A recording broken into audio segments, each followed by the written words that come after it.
Wamama wa Afrika wahitaji upendo. Wamama wa Afrika wastahili heshima. Wamama wa Afrika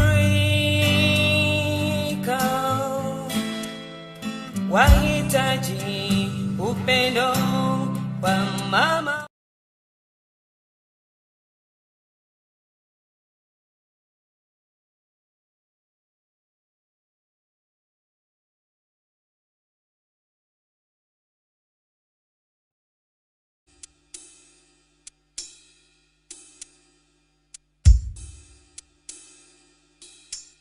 Wamama wa Afrika wahitaji upendo. Wamama wa Afrika wastahili heshima. Wamama wa Afrika wahitaji upendo. Wamama wa Afrika, angalia sura yake inahuzunisha. Angalia macho yake huzunisha. Mama Afrika,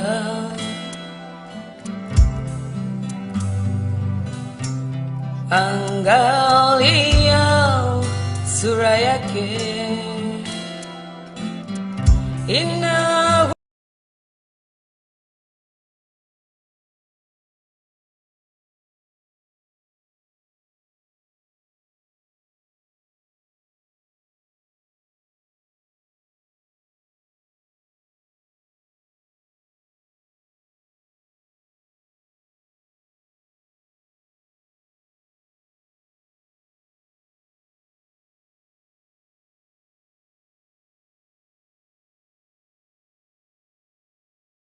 and what we need to do to ensure that we encourage more women get into this field of agribusiness. How do we empower women when it comes to agribusiness?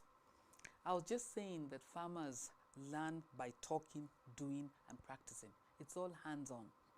If we're able to deploy this, then we'll be able to get more women involvement in agribusiness.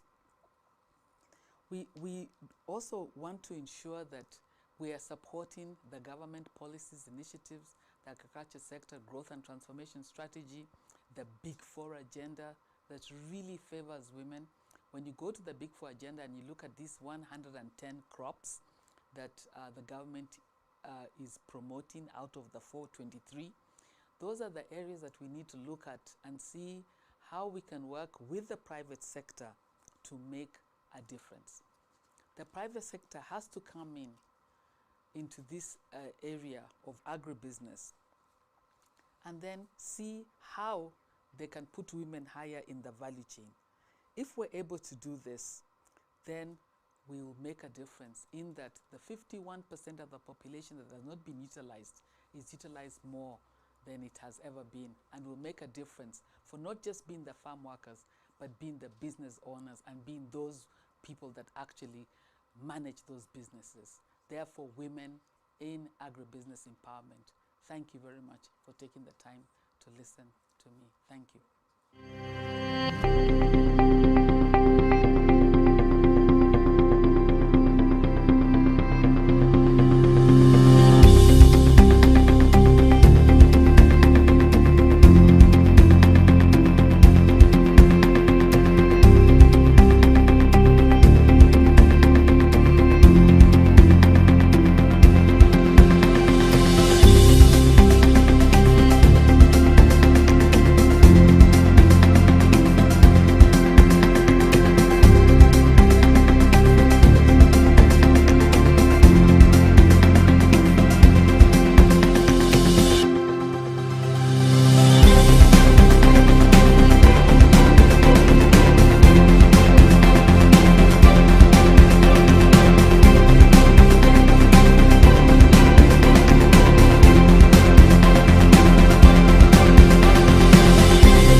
My name is Akinyi Odongo. I am a fashion designer, a mentor, a coach, and an entrepreneur. My brand is a high-end international brand. We do slow fashion, not fast fashion. We make pieces that are timeless, durable, as we tell our story, because we believe in telling our fashion story through the lenses of Africa and Kenya. Currently, I am the chair of Kenya Fashion Council, and Kenya Fashion Council has partnered with Brand KE to showcase products made in Kenya and to encourage Kenyans to buy Kenyan products. As a council, we are looking into empowering our members to create, design, and manufacture affordable clothing for Kenyans. Because we do believe that when we build our industry and manufacture products that are going to be used by our local Kenyans, then we are contributing to the economy. With the current situation, COVID-19, things shifted and Mutumba was banned for a period of time. And we are hoping that this will be able to continue for quite some time to encourage local people to wear locally produced products. And that's why we are here. So currently we are doing a campaign with Brand KE to showcase products made by Kenyans, for Kenyans, and also for the world. And you are going to be seeing a series of videos showcasing designers who are our members in their production houses to understand their processes, to understand what they do, how they source, the people they employ, and just for Kenyans to understand our designing stories. Buy Kenya, build Kenya. Made in Kenya, authentically Kenyan.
Ladies and gentlemen, I take this opportunity to sincerely apologize on behalf of Crown Trust and the organizers of the inaugural Women Economic Forum, and just say we are really sorry for the technical hitch that we experienced, but now we are back on track. We are back, all systems go, and we will be moving on to our next session. I think you will agree with me that the first session was indeed a very insightful one. Listening to Dr. Wasilwa break down for us science in such an elegant and graceful and simple way was actually very, very, very enriching. It is always very beautiful to see science presented in simple language. Dr. Wasilwa has painted to us what actually it means for women to play in the agricultural systems. She has made it clear that we need to know what to grow, what to keep if it's livestock. We need to understand the value chain. We need to understand where the different opportunities actually lie. And as women, I think this then provides us an opportunity to ask ourselves, where can we play best? Where are we best placed to actually make a contribution, make an impact, position ourselves, and in doing so actually make some money as well. Our next session is on manufacturing. This also is indeed a very interesting conversation. Manufacturing is critical in the economic development of any country. Indeed, our National Blueprint Vision 2030 says that this country will grow based off the backbone of industrialization. Where are women when it comes to this? What does it mean? I think one of the things that Dr. Wasilwa has been able to point out is really the critical factor that we need to undertake around manufacturing in providing value addition to agricultural crops. Agriculture provides a natural low-lying fruit with regard to providing the base for the manufacturing sector. But even as I move on, I think I'd want to also again tell us something, a little fact that is interesting for us to think about. According to McKinsey, household expenditure in Africa is projected to increase to $2.1 trillion. That's actually about 200 trillion Kenya shillings. If we think of the ratios of expenditure, we can actually assume that around $600 billion of this will be spent on manufacturing goods. Big market opportunity. What are we doing about it as women? Let us think in this direction as well. So the next panel brings together an excellent mix of voices. These are reputable players in the manufacturing sector. It will be moderated by Zuhura Odhiambo. Zuhura Odhiambo is a leading expert in business management, organization development, and a communications and media expert, and has got over 15 years experience in marketing. For the past 2 decades, she has had extensive experience in the field of communication, marketing strategy, events, and brand management. She has been instrumental in exploring the convergence between marketing strategies and the use of data for organizational transformation. Her desire is to see businesses develop winning strategies, generate multiple income streams, and nurture strong brands. Over the years, she has enabled companies to turn around in East Africa through enhanced consumer experience and increase of revenue for sustainability. Zuhura is a co-founder and director of Cocoa by Design, an events management firm with activities in Kenya, Uganda, and Tanzania. She is also the current CEO of New Revenue Solutions Africa, a prolific revenue-generating company which enables organizations accelerate profitable revenue through the use of data, strategy, and commercial development. Her experience in media sector spans over 10 years at the Nation Media Group and Capital Group and CNBC as a commercial director. Zuhura, welcome to the floor. Take over this session and tell us what manufacturing is all about and what it portends for women. Thank you. Thank you so much, Betty, for sharing that. Indeed, today we are very happy today to have the first inaugural Women Economic Forum that is going down, not only in Kenya, but online. We've got people from Nigeria, Niger, we've seen people from Ethiopia, Rwanda, all wanting to know about manufacturing. And the best part about it is also the bigger part of the African free trade areas that have been opened right now. Of course, we are rejuvenated, that we are ensuring that all women have actually been involved in reshaping the Kenyan economy through manufacturing. Of course, we know manufacturing is the engine of growth that drives the economy, creating decent and stable jobs, as well as creating wealth and improving livelihoods. The development in technology, new business models are transforming the way products and services are designed and made and distributed. Of course, businesses need to pursue opportunities and adopt the transforming value chains. Women also need to be supported to thrive in manufacturing in order to eliminate poverty in all its forms and dimension. They form half of the world's population and hence the need of the full participation in the economy. We must harness all talents in order to tackle challenges and offer innovative solutions to our people for the achievements of the SDGs. Of course, with the opening of markets, the EAC, the COMESA, Africa, US, AGOA, UK, etc., value chain strengthening is key, supporting inclusive manufacturing. New value chains are also emerging as technologies evolve. Let us not leave anyone behind as we build manufacturing excellence now and in the future. Of course, and today we have a lovely panel, women who are making it in manufacturing, that will be able to introduce the panel. We have Akinyi Odongo, the creative designer of Akinyi Odongo, Kenya. We have Mary Geshu, Managing Director, Lineplast, Mary. We have Tessa Caleb, Secretary, Mashinani, Fabricators Jua Kali Association. We have Farida Kerubo, Electrical and Electronics Engineer at Gearbox. Of course, today it's an amazing day. And just seeing these women who are making it in manufacturing, so that when we tell you, it's not just a story and it's not hearsay, but you'll hear from them and you should not tire from being part of them and joining them to be able to reshape the economy of this country.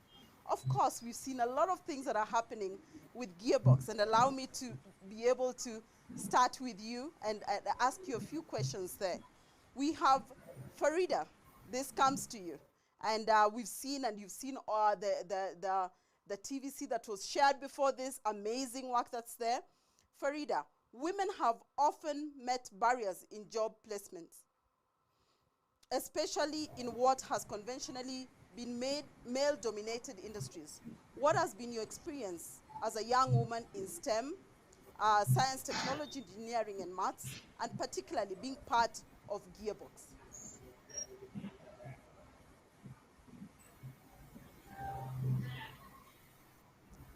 So we'll be able to, yeah, Farida. So let me take this to Mary.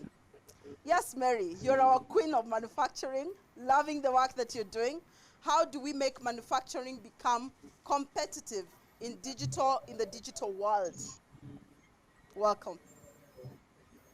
Thank you, Subura. And it's interesting when you talk about manufacturing and you talk about digital world. Because manufacturing is a lot of processing to literally come up with a product.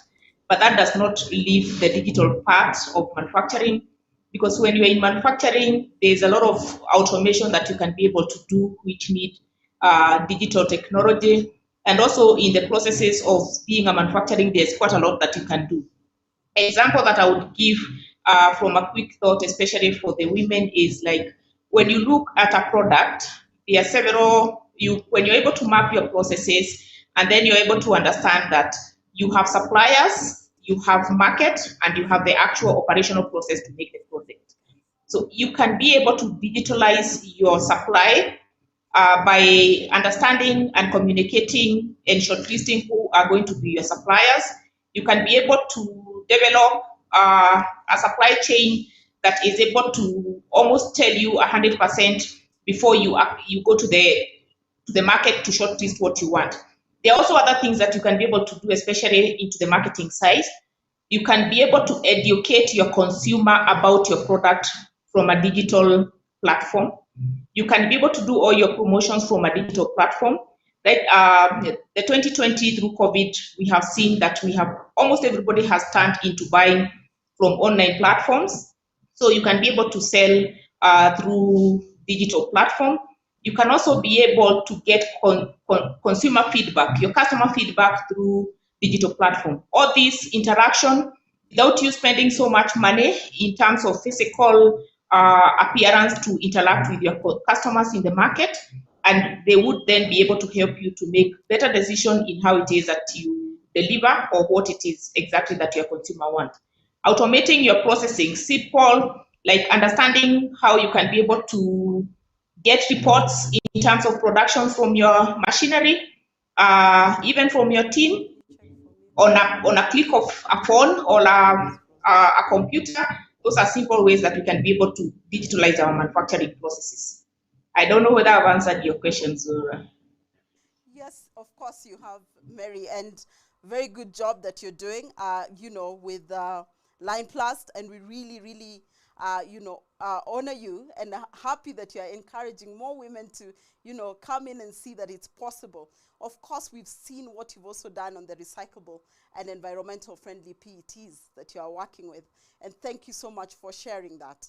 Now this comes to Akinyi Odongo. We saw, your TVC, Buy Kenya, Build Kenya. I saw the other day when COVID was there, you rallied a lot of tailors across the country to be able to come up with masks. I don't know how many tailors those were, but there were many, many tailors that came in, and even the other things that, are being able to create the jobs for them because nobody was going to them at that particular time.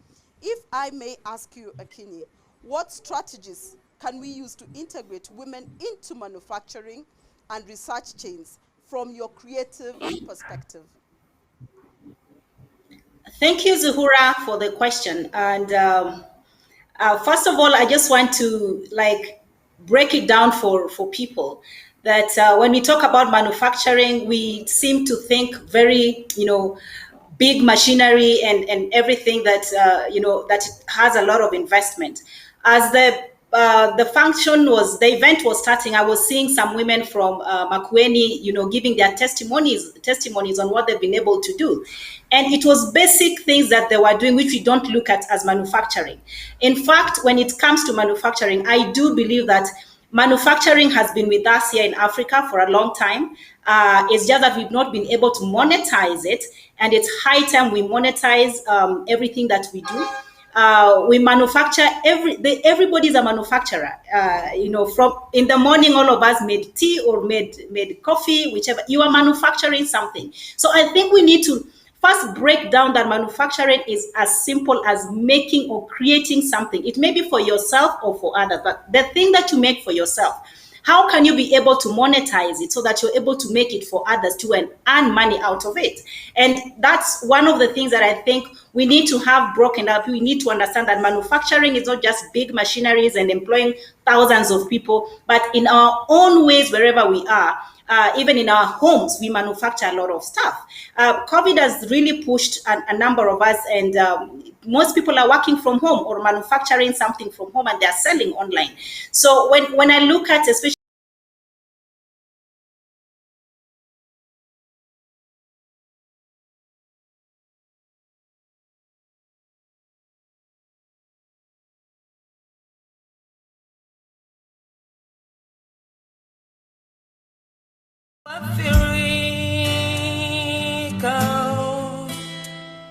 wastahili heshima angalia,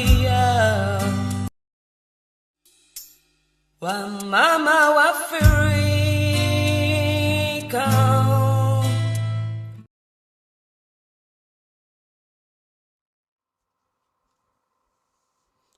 Okay, we must have lost Akinyi there. Disruption is the word that we are working with. And of course, it also comes in manufacturing as well.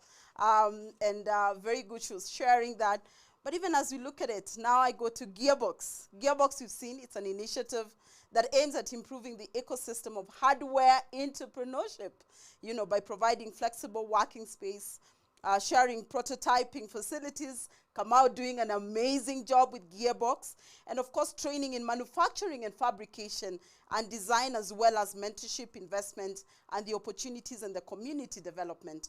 Of course, what they call mashinani.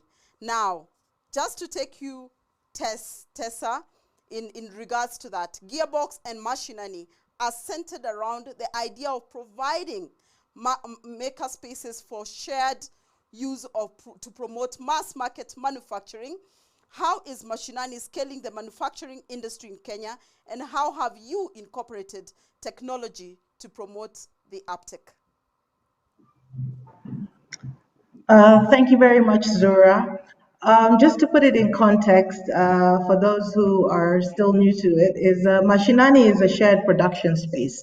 So that is used to enable and house micro factories that convert manufacturing inputs into products. So it represents a unique demonstration of the provision of shared resources, which covers a wide gamut of processes for the launch of manufacturing. So what we end up doing is providing a space for a supportive ecosystem for hardware entrepreneurs. The space also features incubation space, and within that space, obviously, there's a lot of other services that all our apprentices and members are able to touch on. So this basically helps investors and entrepreneurs in bringing innovation and relevant products to the needs of the poor market. And that is what our key focus here is at Mashinani. We're working very closely with MasterCard and the KCB Foundation, which I just need to give you a little bit of context so that I can tell you how the platform runs and helps to build in the manufacturing sector is such that the MasterCard Foundation launched a program called the Young Africa Works through Kenya Commercial Bank, and it's targeting to sort of create jobs, 30 million jobs across Africa in the next 5 years. Gearbox and Mashinani are partners in this process, whereby Gearbox is fulfilling the training aspect, and Mashinani is undertaking the production by developing a sustainable manufacturing cluster ecosystem for the small-scale micro industries in Kenya. So the recipients that we are dealing with here, or the beneficiaries for this program, are both skilled and unskilled, and are recruited through a registration process that is rigorous, that is actually looking to train 114,000 youth between the age of 18 to 35 years. There is a special focus on women, and the gender representation for the program is supposed to be 70 to 30, 70% women to 30% men. So we are progressively working towards attaining the set target. Out of the total trained beneficiaries right now, we stand at 40% of female trained engineers. This has been improving over the recruitment process, and we're putting a special effort in being able to target the women by going into women groups and being able to look at organizations that can get us better reach within that gender. Although the sector is still a male-dominated area, there's still a positive response, and we are seeing that through the recruitment intervals that have been taking place. We have another one upcoming in April, and we're hoping to achieve a 1-to-1 ratio during this one, because the interest being generated by the program is very key. And through this program, we will be opening these Mashinani centers, 10 of them across the country, which means that we'll be able to develop this capacity countrywide. And the module basically is not only to enhance availability of machines to the artisans or the engineers, but it's also to be able to provide a lot of other services to the informal sector from a training perspective to enable them to run their businesses. It could be business skills, it could be technical skills. So we're all trying to sort of like create a situation where we're able to match the skill sets to available opportunities and align our training with the Big Four agenda so that we're able to create more jobs within that sector. Thank you, Tessa, for that, and just the highlight around it. Amazing. I mean, I know in some representation, I represent the 30% club, for women in driving gender diversity in boards. And today I've heard about the 70% women representation in the Jua Kali. Amazing. That is really good, and encouraging a lot of women to get into that sector, and even just being able to lead them and take them to higher heights. Amazing what Gearbox is doing. Farida, if I could ask you, women have met barriers in job placement, especially in what has conventionally been male-dominated. What has been your experience as a young woman in STEM, and particularly being part of Gearbox? Hi, so my name is Farida, and I'm glad to contribute to this discussion. So I recently graduated from the University of Nairobi and joined Gearbox. So I was here as an intern before I joined Gearbox. And I am one of the people who are hands-on working with machines and making some of these machines. So initially, when I came into the system, a lot of what I could hear from most women was what I would term as myths. Some of these would be such things like women getting into engineering and manufacturing are not seen as feminine. And this is a myth that I would really like to debug, because people will see you as who you are, no more, no less.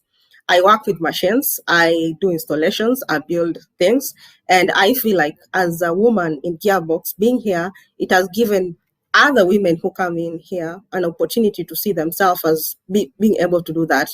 I also think people coming into the industry, into the market, women especially, do feel like it's the physical requirements are too high to be in a manufacturing or an engineering world. The truth of the matter is, as an engineer, it's more of your mind than physical.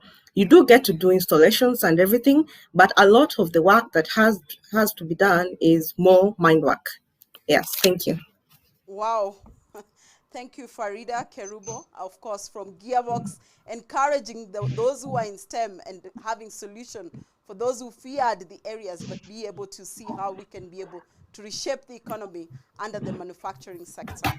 And this goes to Mary. Mary, I always smile when I think about all the work that you do. And a woman could do this. This is nice. How many more Marys are we going to create and can be able to tap onto the manufacturing industry?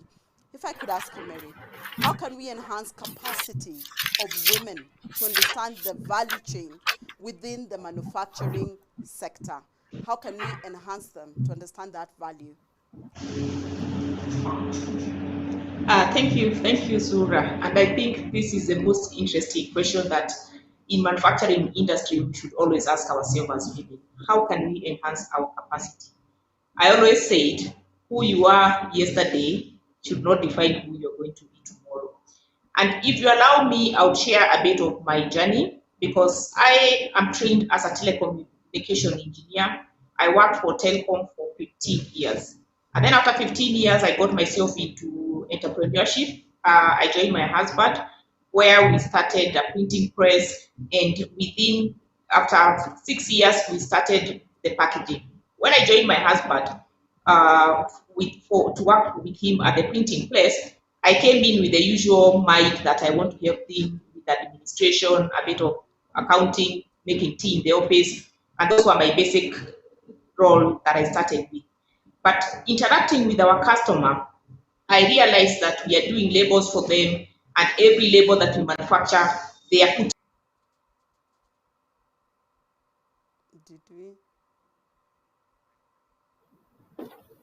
that label. It is hard to manufacture plastic. I had no earlier experience. I had never seen plastic being manufactured, but I believed that if we are manufacturing labels and there's a need for containers, I can be able to skill myself and start manufacturing plastics. I started visiting exhibition and Googling and understanding how you make plastics. And we landed in an exhibition that was in China. I was able to physically see machineries that were making plastics. And because of the amount of money that we had, so we bought our first machineries from China. So it was the act of wanting to understand how can I be able to manufacture the containers, because I already knew that what I wanted to manufacture were the containers. So number one, understand what it is that you want to manufacture. Then from there, skill yourself to understand how that product is manufactured. After that, I needed to employ people. My first interview was a lesson for me, because that was when I was experiencing the people in the country, the experience in manufacturing of plastic. So of course, we took from the industry that are doing that. But I developed a big problem that I was not able to nurture or build a culture of what I wanted, because I brought in other people's culture. So I thought, let me build my own culture and train people. So that brought in a bit of people management to run my factory. And we started an apprenticeship program where we train our people, our culture, and also how to operate the machines that we bring in. We collaborate with our machine manufacturers. Any machine manufacturer or any of your supplier is a good source to educate your team on how to produce, because they will capacity build your people, because they want you to produce. They can sell more whether it is raw material, or they can sell more whether it is in machinery. So the moment then you understand your process, you look into what are the mistakes that you're making in your processes, and how can you improve your process? How can your processes be efficient? Then you capacity build yourself in improving efficiency in what it is that you're manufacturing. Then from there, you go to your market, you listen to your market. I'll give an example of one mistake that we made. When we started our plastics, we thought that making a very heavy gauge plastic is what that the market would make. It was an expensive mistake, because when we got to the market, we realized that the market is more sensitive, not with the weight, but with the price. So we had to come up with a product that has a suitable price for them. So when you get to the market, listen to what the market is saying. It would always help to understand your market before you invest, so that you understand what they really need and produce and give to them what they need. I keep saying, do not decide the market will necessarily like what you like. So when you're making a product, it's not what Mary like. It's doing a market research and understanding. So capacity build yourself and understanding your market, a product to be able to solve a solution to the market. So there are these levels of capacity building yourself as a woman in manufacturing, but the whole basic is the basic line is to understand and understand the need of each part of your process. And if you have a need, you build your capacity in that. There's so much information from the suppliers who supply you, from the people who have been in the industry, from associations that are within your industry, from the internet. People have done it. It's not rocket science. Look at the good practices that you can be able to pick from there, and then you implement them. Remember that it is not about you, it's about the people. So create a solution for the people and not for you. Wow, thank you, Mary. Quite encouraging. And of course, yeah, just knowing that it's not about you, it's about the people. What are you making for them? And what are they understanding your consumer before you can go and assume that you can be able to produce what could be relevant for them. So amazing. Thank you for that. Akinyi Odongo. Just again, seeing fashion, all of us are all dressed up. Everybody asks, what are you wearing? Who did it? Where did you get it? And it's a conversation that we've never thought that when you leave home every day, you're dressed, you know, in one way or the other, looking smart. And a lot of that has even started conversations, opening statements. What are you wearing? Where did you get it? You look nice. And we like hearing those. Of course, Akinyi, what would you tell us? How would we be able, how do we keep manufacturing competitive in this digital world? We've seen how a lot of designers have gone into Instagram. You can be able to, you know, order, find out what is happening. It's gone beyond. And what's the role of women within the value chain ecosystem that we can be able to see how you can be able to get your market, you know, for you, and how possible is it? What did you tell us about that? Thank you, Zuhura, for the question. I think, as you just mentioned, COVID has taught us a lot. And personally, I hadn't taken, online selling very seriously. But during COVID, it's something that now we realize as a business we have to consider it very, very, very seriously. The other thing that we are working on is with the policy of Buy Kenya, Build Kenya. And we are trying to be very intentional on dressing Kenyans and providing affordable clothing for Kenyans, and probably also produce an affordable line that will be able to, can be spread across the country. And that's something that we are actually working on. The opportunities that I see for those who are in the fashion industry, especially women. If you go to Gikomba or you go to Uhuru Market, you find many of them are actually women. So one of the opportunities that I've actually seen that women should take advantage of is partnering with the government institutions, Rivertex, which I think it's very critical that because they're producing fabrics locally and they're actually getting cotton from cotton farmers across Kenya. It's an opportunity for those of us who are in the industry to start, interacting with the manufacturers that are currently doing manufacturing. Initially, we had about 52 factories, millers in Kenya, and until there was a liberation on trade liberation in the 1990s, they were all closed. So now we have about 4 or 3 of them that are existing and working. So how do we as designers or as tailors or people who are in the fashion industry interact with those factories and millers to get fabrics so we're able to produce and get clothing that is affordable? The reason why sometimes our outfits could be much more expensive, there's a lot of, when you import fashion fabrics, there's a lot of cost, there's a higher cost to it. And getting affordable clothing is one of the priorities that we are working on as a brand. And also I was privileged to be part of a document that we are working on with the Ministry of Industrialization, where we are seeing how do we develop outfits that are going to be affordable for all Kenyans. And we are hoping that the results will be seen soon. And this is something that women across all counties should take advantage of and be on the lookout, because we are looking into involving all the county governments with all the governors to buy into it and see how Rivertex will be able also to produce fabrics that are affordable, which will enable the designers or the tailors across the country to also create affordable clothing, and also just go beyond just talking about it, but also being practical. As we all know, the president of this country has been in the forefront, wearing local shirts. I think they're made from locally produced material. It's such an encouragement, and it's a goodwill that we should all need to borrow and see if everybody has to wear something local. It doesn't have to be even a bangle that is made locally. Still Buy Kenya, Build Kenya. If we are intentional in doing that, then this will be spread across. Even the woman in the front of a shop in Meru somewhere will be able to produce some outfits for somebody to dress. And we are also looking into how do we make Fashion Friday something that everybody is buying into. So these are some of the things that are opportunities that are there, and we should not lose hope.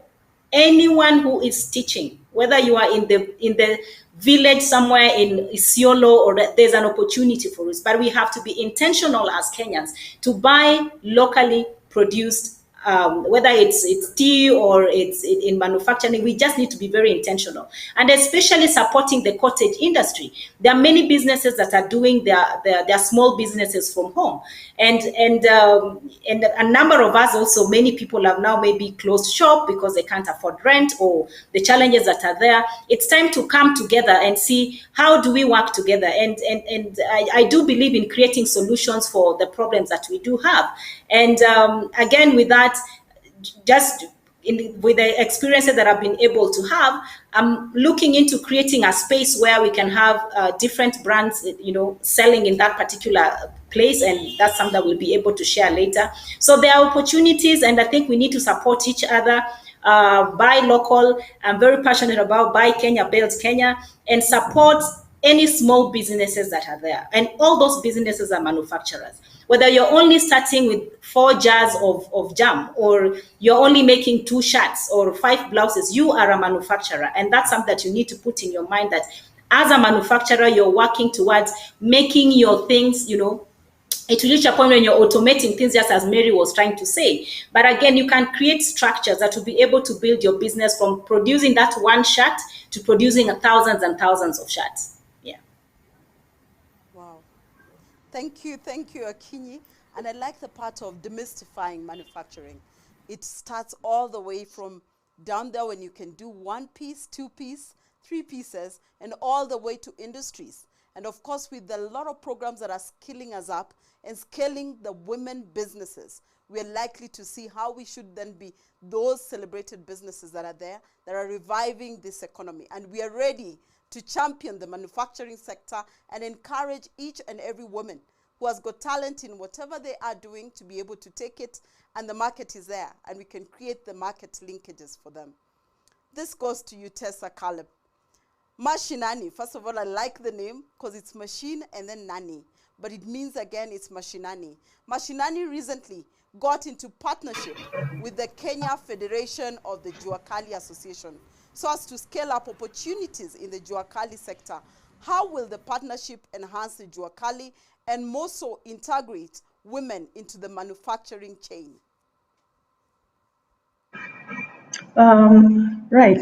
When we look at the partnership that we currently have with the Federation, it's a strategic partnership that's basically combining the Gearbox and Machinani's leading manufacturing capability and training services with the Federation's network across the country.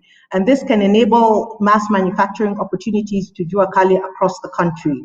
So it's simply about providing the artisans with the necessary training tools and equipment so that we can enable mass manufacturing of world-class products. The main issue that we've been seeing around the Juakali products that we get in the market is consistency. And this arises simply from the fact that they don't have access to the necessary tools that would be able to give them uniformity across the goods that they're producing. And this is what Machinani is able to bring to the table by being able to give them the shared spaces where the machines are set up for them, and they basically become members of the same. So it's like joining a gym and you pay a membership and you get X number of hours using machines. So it's affordable to them and they're able to actually end up producing a product at the price point that is going to be marketable across the country, because competition being that we have a lot of import that's happening, and when we try to actually achieve the same quality of what we're getting from out there, then the cost tends to be higher because of basically access to these machines and the cost that they have to pay to actually utilize machines at areas that are now availing usage of those machines. So Machinani is trying to make this more achievable for them through this partnership with the Federation.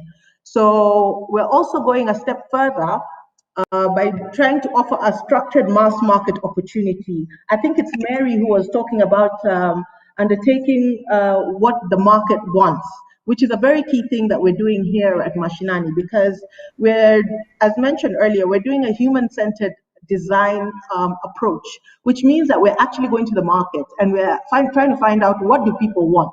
As mentioned by Mary, sometimes what we think people want is not necessarily what is required. So we have a team that's doing a lot of research in terms of the market. What can we do that can be profitable for these micro industries that we're trying to develop? And even partnering with the government to a certain extent in terms of creating these opportunities. There is a list currently that has come out from the government whereby there are certain items or products that will not be imported again, and they're trying to basically support the informal sector to be able to produce these items. So being able to bridge that opportunity to the different ministries is also something that we're stepping in between in this partnership to try and lobby for them and try and get these jobs actually in the hands of the Juakali. We're also going in and offering technical capacity to the different groups, inclusive of life skills, and offering them an opportunity to actually have hands-on training using the machines that we have in our centers. Another difficulty that we've also picked up on the market is the fact that many of them will get some opportunities but do not have the financial capacity to be able to execute whatever contracts as they come in place. So Mashinani is also going a step further in able to give value-added services and try to link financing to the sector. So partnering with financial institutions so that they're able to finance for the technology that they require, and as well as equipment acquisition in their case.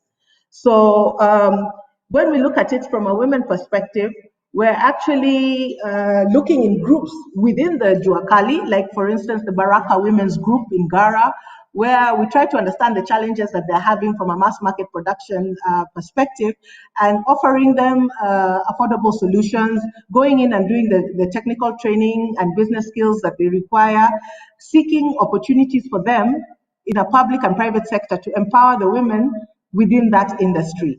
So in general, when we look at it, a traditional perception of manufacturing is usually looked at as physical work or bending metals or technical working machinery. But in Kenya, areas the manufacturing goes across from food processing, packing, printing. I mean, we're talking about fashion. You will find many women in these sectors. They are relegated to a more, let's say, repetitive and dexterity adept jobs, such as packing or finishing, when we look at it from a production perspective. The male roles are more skewed towards like machine operation. So the downside is that while there's a larger number of women who are employed, their non-technical roles result in a significant pay imbalance between the male and female. So whilst there's progress been made and female engineers are joining the workforce in increasing numbers, they are breaking the perception that not only men can operate machines and can change attitudes on those who are running factories and on whom we train. And this is what we're really trying to translate to this sector. By the virtue of our young population gender, the focus must be to impart the same skill across both the genders. So we're focused on bridging this practical manufacturing skill through the programs that we're running here. Like we mentioned, 28,000 beneficiaries will be trained in the next 5 years, 70% of them being female. So with all of the above training and opportunities given, as Akinya Dongo had mentioned, they can go beyond and become practical and be actually intentional in how they approach things. We just need to look at some of the people who have gone through the training that we have given and seen how they've taken this and changed their whole life approach to the businesses that they're doing.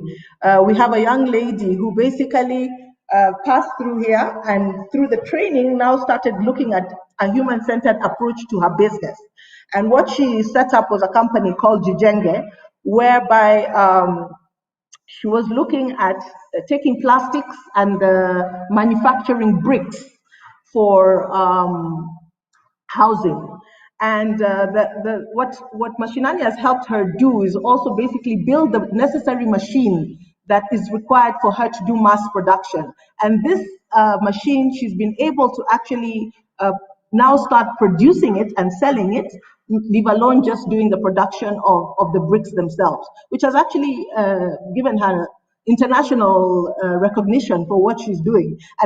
And this would have somebody in her normal situation not have really gotten that opportunity should she not have been given the access to that platform.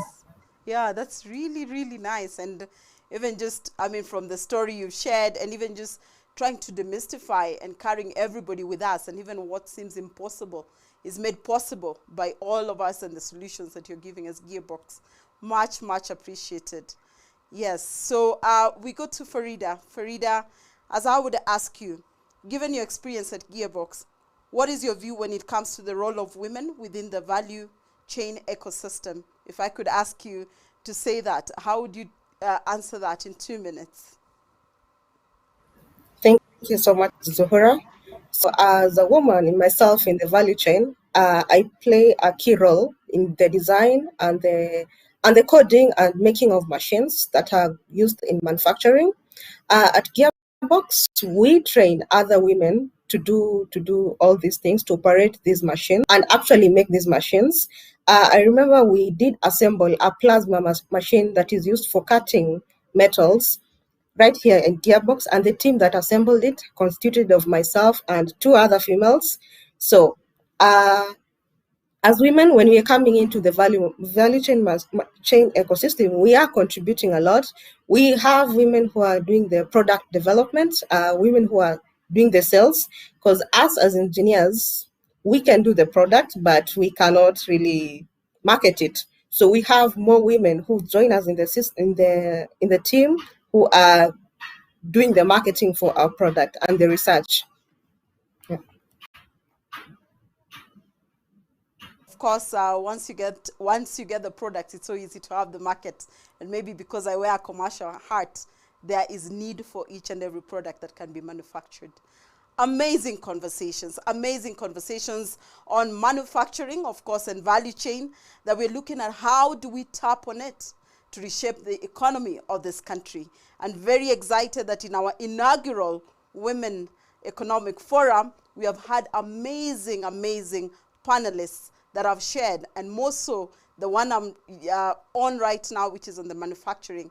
I would like to just ask you if we could wrap up on that. Seeing that we are exploring the non-traditional careers, and women are creating a niche within the non-traditional careers.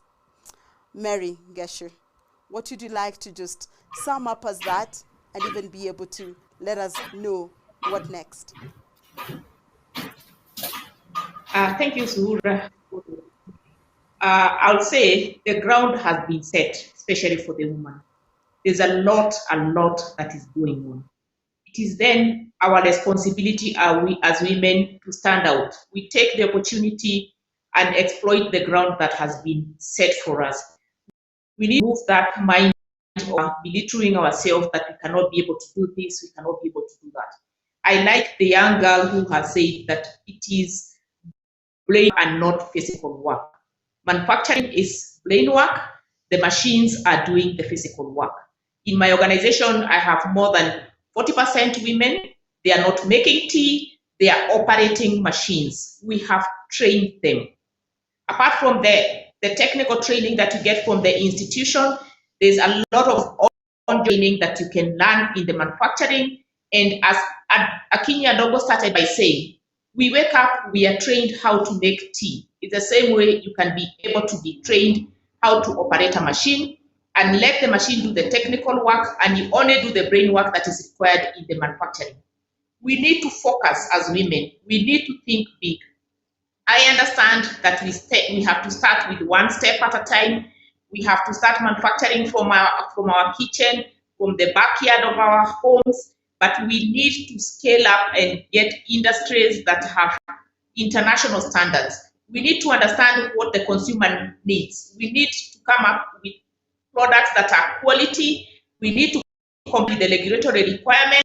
You cannot access the market if you don't comply with the regulatory requirement.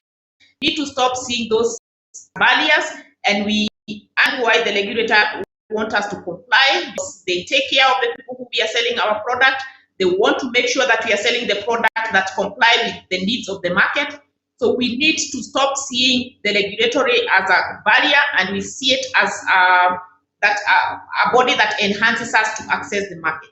So we need to scale up and do the big thing.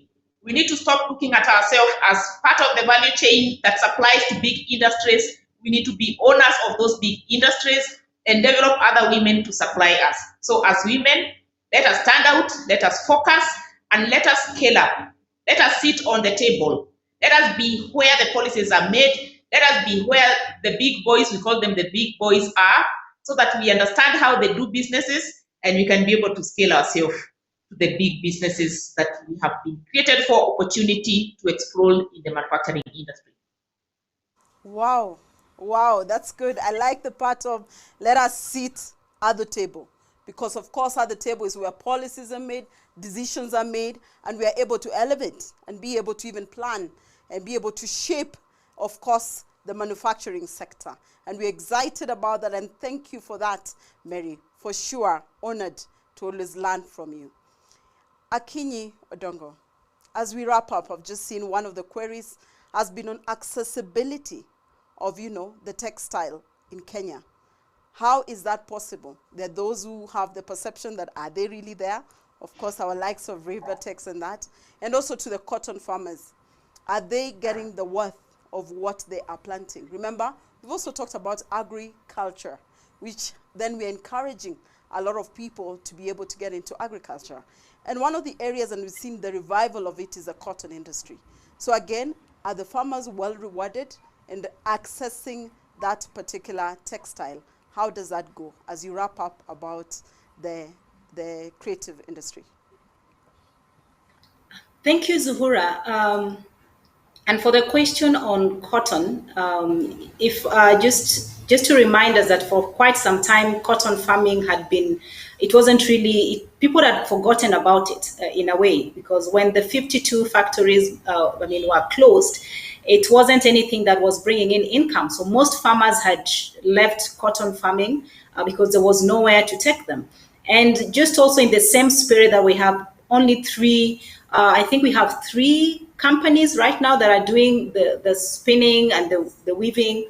That is Rivertex, we have thicker cloth mills, and probably Bedi Investment in Nakuru.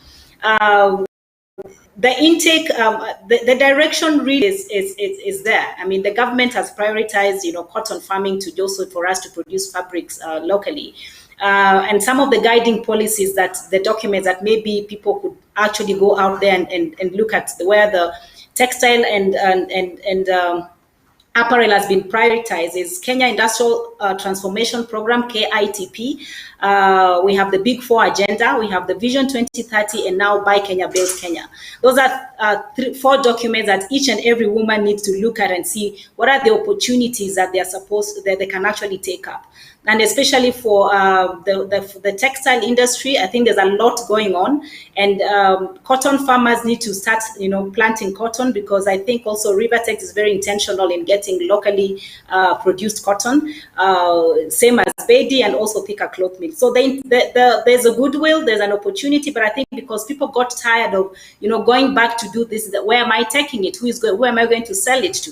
But now there are all those avenues that I would advise, encourage all of us to get into those spaces. And as Mary Ngeshu has just mentioned, let's get into those offices. Let's ask the questions, knock into those doors that you feel is in your industry and ask the question. There are policy documents that have been prepared. They're just gathering dust because nobody is picking them up. Let's go get those policy documents. Let's get those research that has been done by government and read them. And actually, we do not, I remember the lady who was the speaker before on agriculture said, we don't need to reinvent the wheel. I mean, some things have already been done let's just go pick them and implement them. So I think we are at a good place as a nation, and also in the fashion industry and the textile industry being revived. And not only are we doing cotton, by the way, we also have silk. There are people who are doing silk. I know there's someone doing farming in silk in Makueni. There's silk farming in different parts of the country. There's so much that we can be able to do. There's so much. Even banana, I got to learn that we can get fabrics from banana, from milk, from corn, from, so many things that we are able to get fabrics from. So these are the technologies able to help us, and these are the things that we need to start, working together as private organization and also public organization working together to just get, results or solutions for the problems that we have right now. Otherwise, let's step up, be encouraged, don't be afraid. We were told fear should not be part of what we talk about, but let's step up, let's be part of the solution that we see, the problem that we are seeing. Thank you. Amazing. Let's step up. And that is again one that Akinyi Odongo, of course, has shared with us. And we are asking women to step up and even men to step up and support, of course, having the women involved in reshaping the economy of this country. This goes to you, Tessa. We know that Mashinani is soon to launch a digital platform for the informal and the informal sector. the formal and in the informal sector. The platform, of course, will offer a holistic solution to match the micro industries with market opportunity.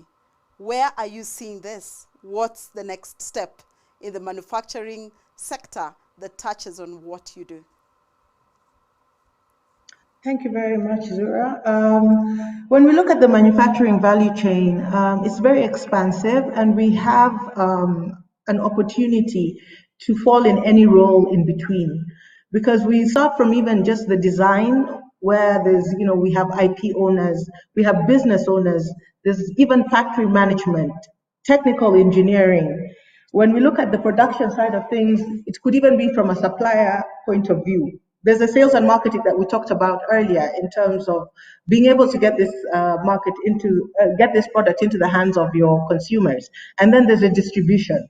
In all this chain, somewhere you can play a role. And what we're trying to do here is to enable one to actually access or play a part within that through the platform that we're going to launch very soon. So creating something is an innate quality that we all have, whether you're an engineer or not. I mean, we're able to actually create something and be able to find a way to get that idea into reality. So what we're going to do here as Mashinani is that we're launching a platform where we're going to address different aspects of this value chain and enable, if you are, for instance, a supplier, you will get access to the platform to register yourself, market your product, and be able to give access to others for the raw materials that they're looking for across the country and the region at large. There will be technical support, so we're going to have members of the platform who can interact and exchange best practices and support each other in the business that they're trying to put up. It'll also be a platform whereby it's a job platform as well for the manufacturing industries. People who are looking for expertise in that segment are able to come in and look for people to match the roles that they have. There are manufacturing contracts which we're going to negotiate with the private and the public sector, which will advertise there. People are looking to manufacture machines, people who are looking to manufacture products, and are looking for people who are actually doing it wherever they are, in whatever region you may be. So there'll also be a marketplace which that has the end product, where you're able to actually come and put your stuff there and be able to sell it and get a market for it. So we're trying to give you the full value chain in manufacturing, wherever you may fall, be able to actually get access to whatever market you're looking for. Again, that's really appreciated. And as we finalize with Farida, what would you tell that woman who's looking at manufacturing, and again, the woman at who's able to carry on STEM? What would you tell them today? Okay, thank you. So I think one of the most notable things when you go into an engineering classroom that I still remember to this day is that there are very few women. And as they transition from school to the industry, they even become fewer. 10 years down the line, the women who are still in the industry are much, much less than the ones who are coming. So for me, being in this career, being in an untraditional career, for me, the most important thing is spearheading mentorship. Mentoring the young girls who are coming in. It's very important for me to make the mountain a little bit steeper so that for them they can have a better view than what I've had. For me, growing up, I didn't have a mentor. I didn't know any lady who did engineering. So as I am in this, it's very important that the ladies who come in are mentored. When I joined Gearbox, I was the first lady in the electrical department to join Gearbox, and I was so happy because my supervisor at the time entrusted me with a very big project that I was actually able to deliver beyond the deliverables. And for that, at the moment, we even have 6 more ladies who are with us in the electrical department. These ladies are heading projects. They are very good team members, and they can do most of what everyone can do as an engineer. So if I would have an opportunity to speak to other women, is like, we can do all these things. We can code, we can design, we can do installations, we can do a lot of these. We just have to actually really believe in ourselves and I know that it's not a specific thing for the men. It's actually something that us too we can do. Being in Gearbox too, seeing women walk into the space and actually go around the space and see a woman take them around the space, explain the machines to them, helps me, because I remember there's a lady who was very excited and actually brought the daughter for me to mentor her, because she was like, oh, I didn't know, you know, women can actually do this. And also my call for like maybe mothers, parents who are raising daughters, it's very important to be exposed to engineering, to tech at a very early age. They don't put the girl child candle because of, you know, she can't play with this, she can't play with this, she needs to play with this. Exposure at a very early stage is very important. So some of us only got exposed to the computer at university, and yet we are doing so much great things. We are coding, we are developing apps, we are making a lot of things. But then if we had an early start to this, it would help us, we'd be developing more things. Also a call to ladies in the engineering and who are also in school, students. Getting skills before you come into the industry is very important. As much as you come into the industry, you have to also remember the men, and you have to be, for lack of better words, twice as better as these people for you to even actually have a space there. But then it doesn't mean it's a hard thing to do. It's really not a hard thing to do. It's doable. Yes. Thank you, Farida. Amazing panel this was. I'm excited. And of course, soon enough, you'll be seeing my next product. I'm excited, and a lot of women are. I can see that from the comments. We thank you so much for participating. Akinyi Odongo, Creative Director from Akinyi Odongo, Kenya. Mary Ngeshu, Managing Director, Line Plus Group. Tessa Caleb, Secretary, Mashinani, Fabricators, Juakali Association. And Farida Kerubo, Electrical and Electronics Engineer at Gearbox. Thank you, ladies and gentlemen, all of you who've been tuned in. Of course, we are now certain that we cannot ignore the manufacturing and value chain sector for us to reshape the economy of this country by unlocking the women's potential. Thank you so much for being with us on manufacturing. Of course, stay tuned in, because other than that, we also have technology and innovation as part of the industry that we use to unlock the potential in these women as we reshape the economy of Kenya. Thank you and good afternoon.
Kenya has a challenge of income poverty, where you have communities, particularly those living in arid and semi-arid region, because they do not have many opportunities for income generating activities. So they end up having very low income or no incomes at all. Another challenge is with regard to regular shocks. For example, you have drought, floods, or sometimes an epidemic.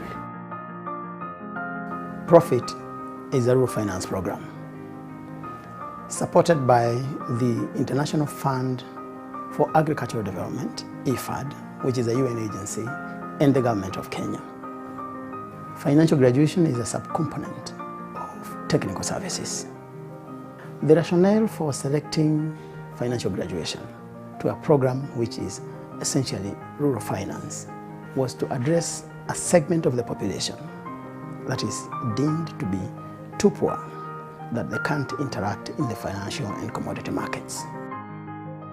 The graduation approach, pioneered by BRAC in Bangladesh in 2002, is the creative and innovative solution that accompanies the poorest households on their own pathway out of poverty. Through comprehensive and sequenced steps, the graduation approach supports families in their own journeys to build resilience and sustainable livelihoods. Results from this evidence-backed method are inspiring adoption in over 40 countries by NGOs and governments.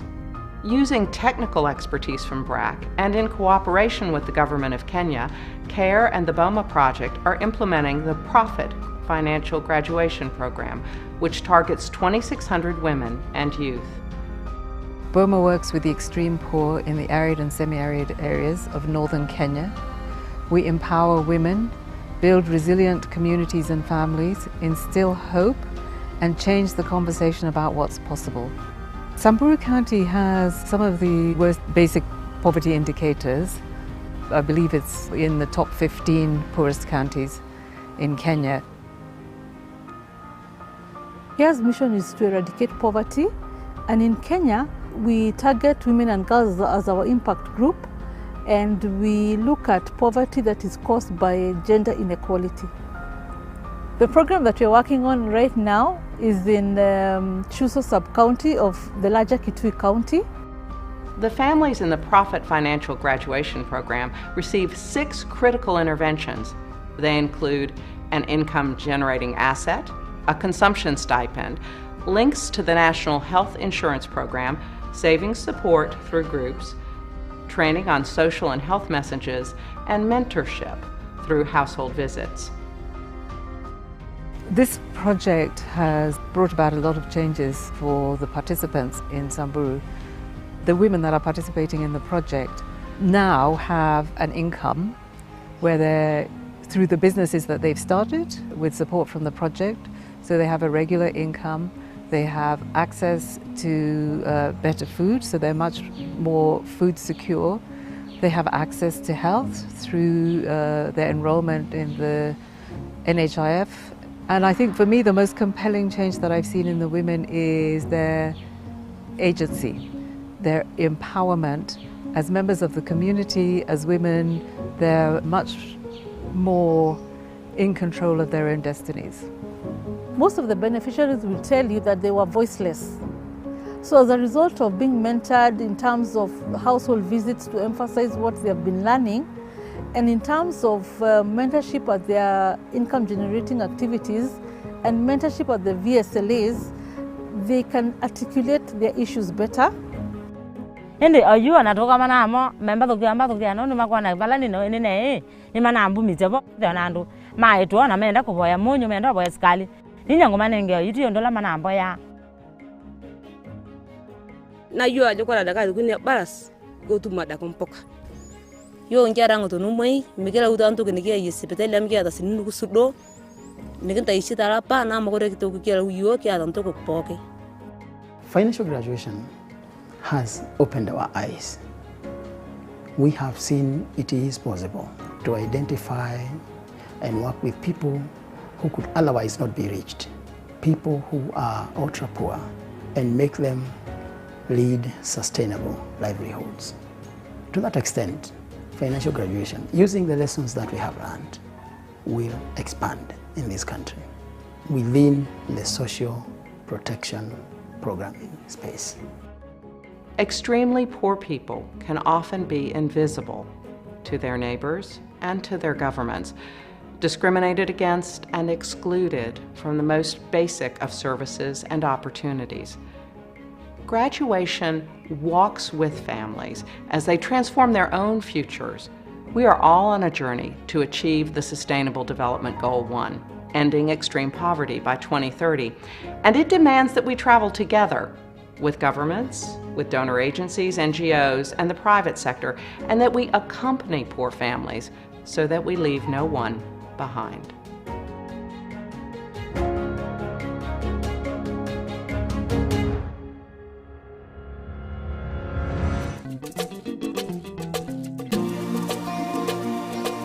My name is Akinyi Odongo. I am a fashion designer, a mentor, a coach, and an entrepreneur.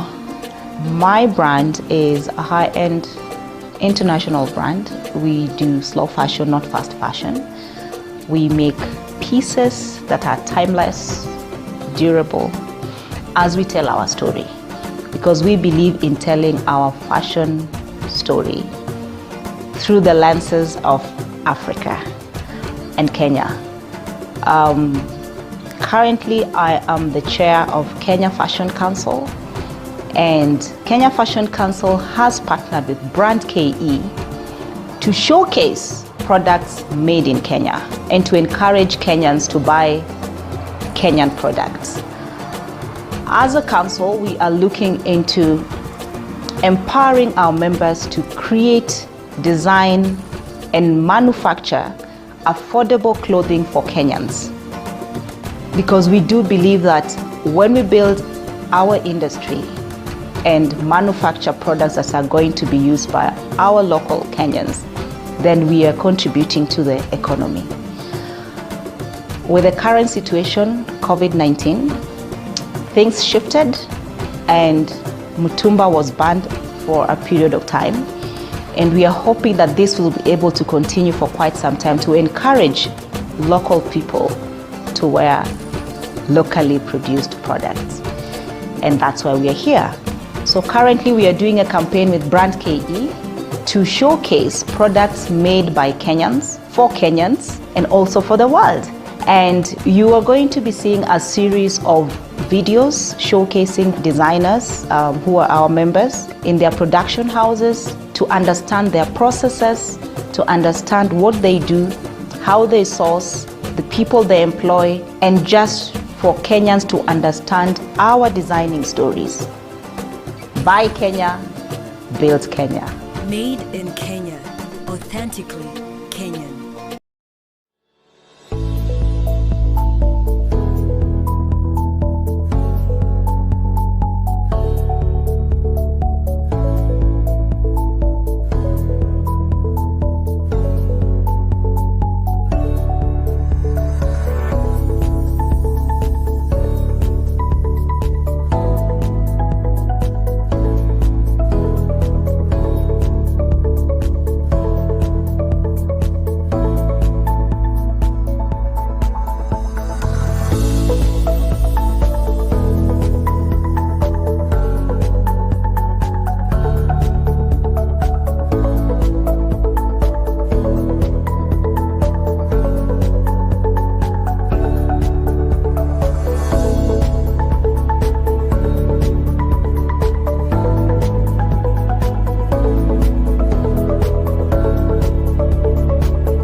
Thina uma cia mundu bandu basa no kamutwa abandu bangi nye ino siwikia ibinda kila nitegi na kindu inegi na mathina mengi muno ona ndiegi ngoini tabana yo kibu iyanengie mbui na nathukuma biashara yakwa nzio na nongelela maundu makwa mengi masio nitethetwe imurandi wake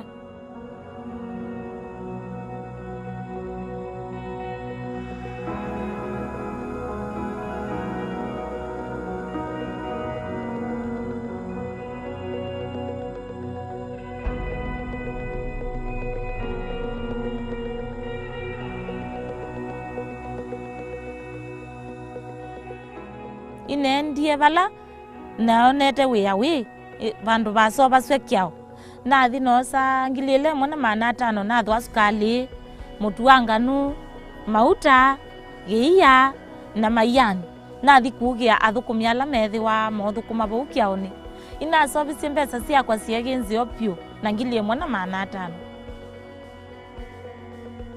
mweri ugila walikie murandini ngona aterekete kana kala kake o kala na ko ba kala ba o adiuluka na chenako lakini kila murandi wogiyu wa munengi mbeza na wadi anu kumalu ko dio o kadho ya sindu ile chitkatonya ko ya akuko ko kogia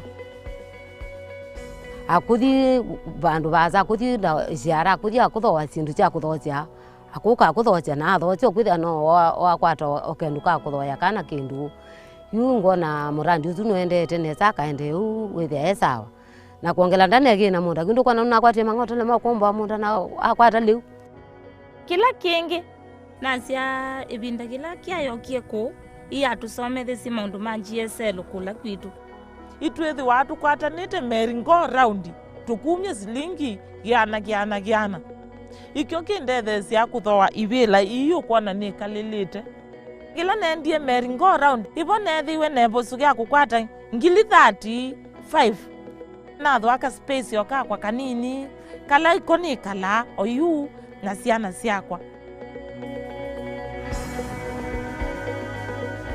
na cia nundu imuvya muno kwa kia nundu akunenge kadi ya NHIF na kuongithia kwa ibinda yasa na sinitumite kadi yakwa ya NHIF ngagitwa nayo na ciana ciakwa ona kele tukanye kala disabled ikanagitiwe na kadi ino ngumitumia ona yukende na kunywa ndawa na cia kadi ona kia ya umako ngethe wa ready kumivia mpaka ibinda gyakwa gya muthia gya kuma bayo luwazi kitumi yake kadi ni ndethetie zaidi na ngavikia kwithiwa nina ugiti musiona wima wamwe ingona maka tukethwa twina andu menga ingi mabwana tameri withi atwisawa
yanahuzunisha, angalia macho yake. Yanahuzunisha, angalia sura yake. Inahuzunisha, angalia macho yake. Yanahuzunisha. You deserve a lot of respect, Mama Africa, for the big role you play. You deserve acknowledgement, Mama Africa, in the community.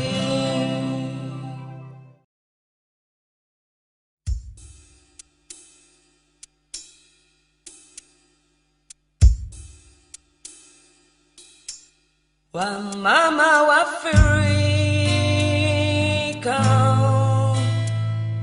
wahitaji upendo.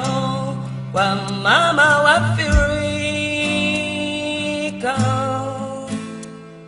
wastahili heshima. Wamama wa Afrika wahitaji upendo. Wamama wa Afrika wastahili heshima. Angalia sura yake. Inahuzunisha, angalia macho yake. Yanahuzunisha, angalia sura yake. Inahuzunisha, angalia macho yake. Yanahuzunisha, wamama wa Afrika wahitaji upendo. Wamama wa Afrika wastahili heshima. Angalia sura yake. Inahuzunisha, angalia macho yake. Yanahuzunisha. You deserve a lot of respect, Mama Africa, for the big role you play. You deserve acknowledgement, Mama Africa, in the community. You deserve a lot of respect, Mama Africa, for the big role you play. You deserve acknowledgement, Mama Africa, in the community. Oh, Mama Africa hana lolote, anashindwa atafanya nini. Ana watoto wanahitaji chakula, mavazi na pia elimu. Oh, Mama Africa, Mama Africa.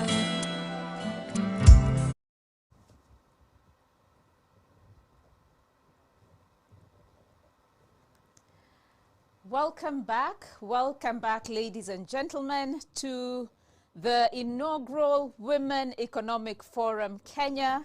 Indeed, this morning we've had some very exciting conversations. We've had what is happening in the agricultural sector, the opportunities there. We've heard about what is happening in the manufacturing sector. A very deep and very engaging conversation from practitioners, those who have actually rolled up their sleeves and they've put their hands in the mud and are actually doing something in the sector. I think one of the things that we heard very clearly through that conversation is adopt, adopt, adopt. Manufacturing doesn't have to be rocket science. A lot has been done. You don't have to reinvent the wheel. See what has been done. Find an opportunity, plug in, and be the solution. I wish to thank the sponsors of this event, the inaugural Women Economic Forum 2021, Crown Trust, who are the ones who are hosting us today. I wish to thank the Global Affairs Canada, who have provided much needed support to make this possible. Under the Women Voices Leadership Program, WVL program, I wish to thank CARE Canada, CARE Kenya, Uraia, CRU, Urgent Action Fund, who have been partners working together with Crown Trust on this very exciting initiative. Our financial sponsors, EcoBank, the Pan-African Bank, thank you very much for making this possible and coming and believing in women and partnering with us.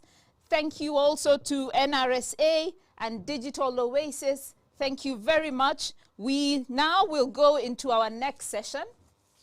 Our next session is on innovation and technology. This session will also be run as a panel discussion. One of the things that as I was looking around this topic, I realized that apparently the mobile phone penetration rate in Africa is at 456 million unique users. That's about 44% penetration rate. However, we find that 8% of women are less likely than men to own a mobile phone, and 20% less likely to use internet on a mobile. Studies have shown that closing this digital gap in sub-Saharan Africa could yield an additional $700 billion in GDP growth.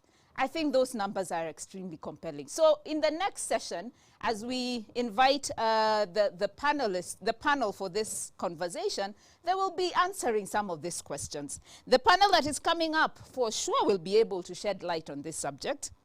It is made up of distinguished industry experts and will be moderated by Ms. Anne Wafula from the Konza Technopolis. Anne serves as the manager sales at Konza Technopolis Development Authority. She holds a Master of Business Administration degree in Strategic Management from the University of Nairobi and a bachelor's degree in Business and Management from Egerton University. Anna is a certified public accountant and successfully completed the Federation of Kenya Employers Executive Training on Leadership and Board Competence. Anna has a wealth of experience in leadership, building strategic business relationships and propositions, credit analysis, and customer service. Prior to joining Konza Technopolis Development Authority, Anna served in several roles in corporate and commercial banking at Standard Chartered Bank in Kenya and Uganda. Anna, the floor is yours. You can tell us what it is, what are the opportunities in technology and innovation, and introduce your panel. Welcome very much. Thank you very much, Betty. A very good afternoon to all the panelists and all the participants out there. Indeed, an exciting session. Today, our topic is technologies and innovation, opportunities and challenges for women economic empowerment. And we are very happy to have a very distinguished panel, which I would like to introduce very briefly in the interest of time. We'll start with the lady. We have Dr. Shiko Gitau. Good morning. Hi, Good Shiko. afternoon. Hi, how are you? Very well, thank you. Shiko is a Chief Executive Officer of CALA and Board Director, IPSL. You're most welcome, Shiko. We also have Mr. Charles Murito.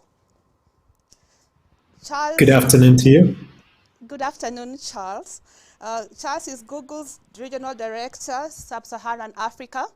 Very pleased to have you on board. And then we have Professor Bitangendemo, a very well-known figure. Thank you very much. Professor of Entrepreneurship at the University of Nairobi. So thank you very much. We begin with the first question. We're currently going through a pandemic, but what has been the impact of women in terms of technology in the current situation that we are in? Dr. Shiko, would you like to take that one first? So, good afternoon, everyone. Thank you so much for having me in this session. So, when I think about COVID, I think it as a blessing in disguise. A lot of bad things have happened because of COVID, and we will not take away that from it. But the one thing that COVID has done for us, it has brought us an opportunity, an open mind, an openness to be able to think beyond what the world and our ecosystems and our culture have told us about technology. I remember 12th of March of 2020, the president stood up and told everybody we have COVID in the country. Employers kindly don't allow your people to come to work on Monday. What that moment did for Kenya is it changed everything. Small businesses hustlers did not have employment from that point. I mean, anybody who was a DJ, a musician, an artist could not be able to create to get a revenue because their form of revenue was physical interactions, was experiences, and everybody moved online, which was good for us who work in technology because we started hearing people talking back to us what we've been saying for many years, that everything is digital, every company is a software company. And for women, it was a double-edged sword because now you got time to spend with your children and your family all the time, 24/7. But also it was stressful for many because you're home, mommy is at home, mommy is not expected to work. Mommy is at home is supposed to be mommy and not employee because you cannot be not clocking 8 to 5 when you're at home. So it became like a double-edged sword. But I have seen in the last year women rise and rise and rise.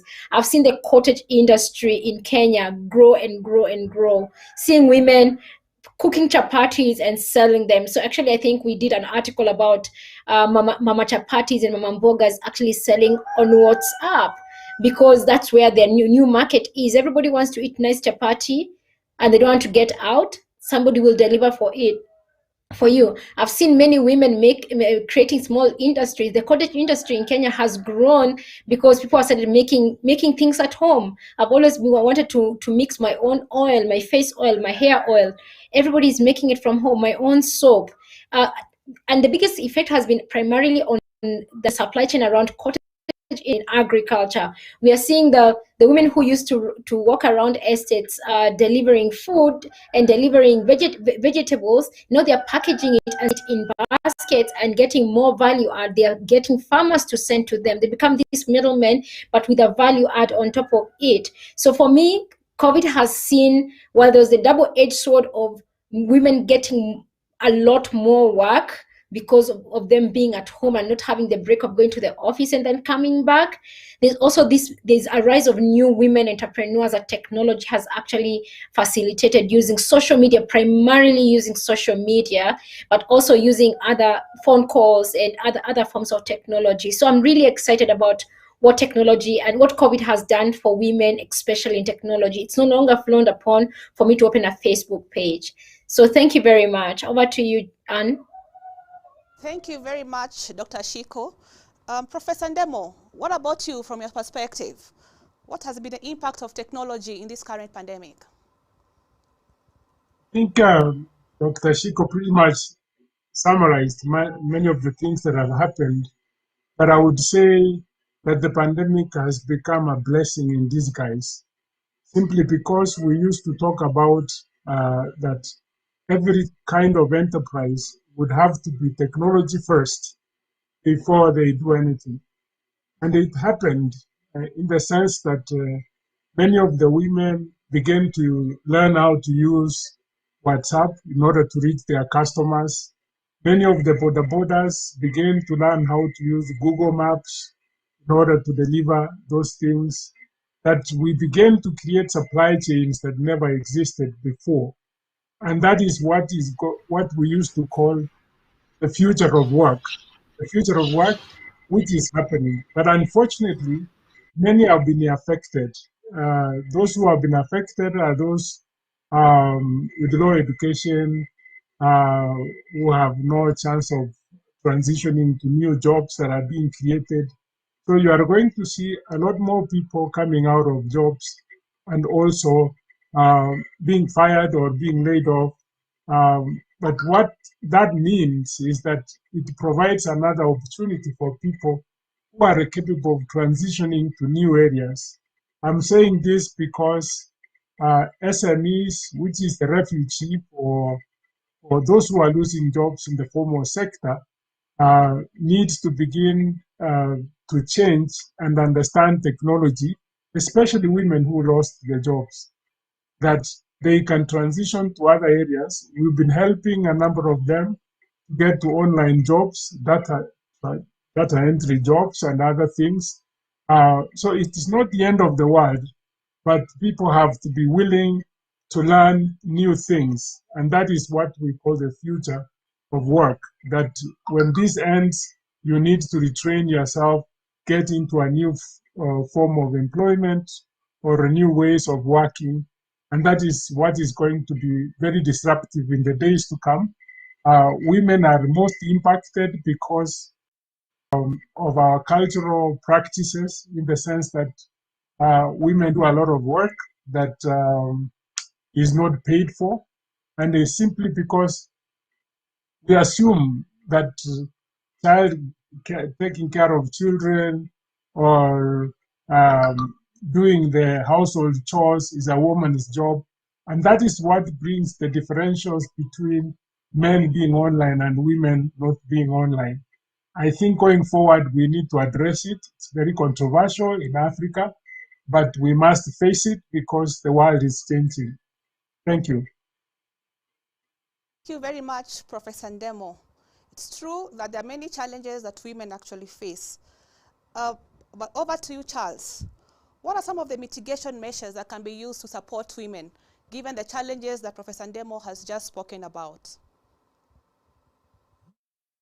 And it's just building on what Professor Ndemo and Dr. Shiko just spoke about. I just want to touch on a couple of things that even we at Google have been focused on. Professor Ndemo started talking about the future of work, which is absolutely critical. So one of the things that we've done in order to help women, especially at this particular time of COVID, is introduce digital skills training. And this is building on what we had committed in 2017. And we've actually trained about 5 million women across Africa. And 48% of those women, of those people trained, are actually women. And we see this as a critical component of helping bridge that digital divide, which is very prominent when it comes to the digital ecosystem at this particular point. We've also looked for ways whereby we can directly impact women who've lost their jobs here in Kenya. So over the last 12 months or so, we worked very closely with Give Directly, whereby we've committed $1 million, 110 million shillings in the last year as Google, to be able to give women support where they suffer the most, especially in the most vulnerable places.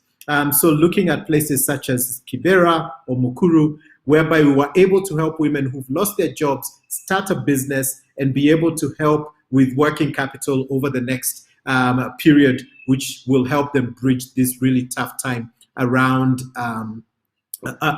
this pandemic, which has been a really challenging time. I think one of the other things that I would suggest for women to think about, building on the points that both Dr. Shiko and Professor Ndemo spoke about, is this notion of looking at the market beyond just Kenya.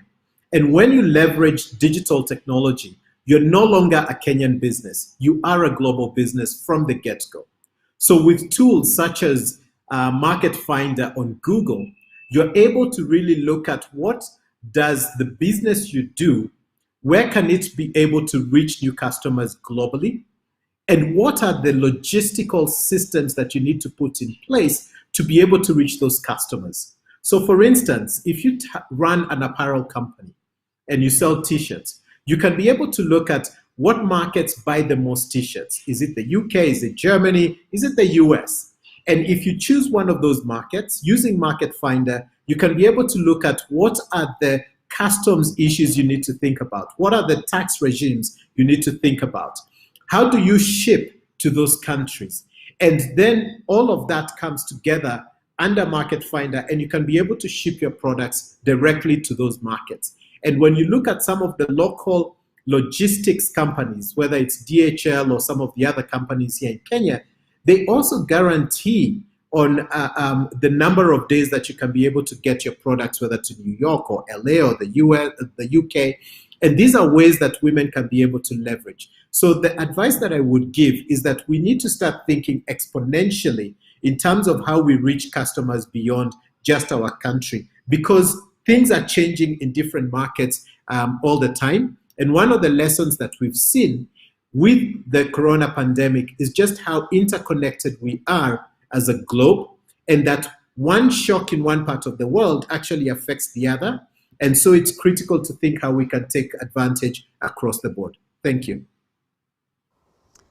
Thank you very much, Charles. Very, very insightful.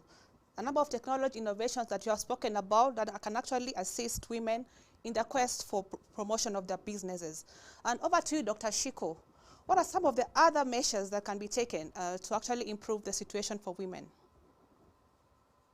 I want to build on what Charles has said around looking beyond the borders of Kenya. I mean, I know it's on social media. It was a big piece of news about the ACTFA, the Africa Free Trade Agreement that was just launched. I mean, not was launched, it became active on the 1st of January. What this did to us was to be able to expand where you can sell. And start with say, I'm going to just sell to Uganda and Rwanda and Tanzania, just our neighbors. And you take your t-shirts using Charles's example and start selling to these countries. And as you go into Rwanda, you then think about Congo and you move further west that way. Or you can just say, I want to start importing stuff from Ghana. Shea butter is the best friend to every woman's face, and I want to be able to value add on it and sell it somewhere else in the globe. What this ACTFA has said it has done is been able to help Africans trade with ourselves, and we are a big market. We are 1.2 billion people. 1.2 billion people is a huge market that women should actually look at. So that is all the opportunity. There are many opportunities. We can spend the whole afternoon doing this. But there's some things that women should be able to look out for. There's the GDPR, which is a policy that was put out in Europe a few years ago, maybe 2 to 3 years ago, around data protection. And there's a Data Protection Act which came into place in Kenya 2 years ago, but was actually activated when you got the Data Commissioner, I think 4 or 5 months ago. We need to be able to train ourselves and learn about what this means to our business, because sometimes we do things out of ignorance and then we put ourselves at risk.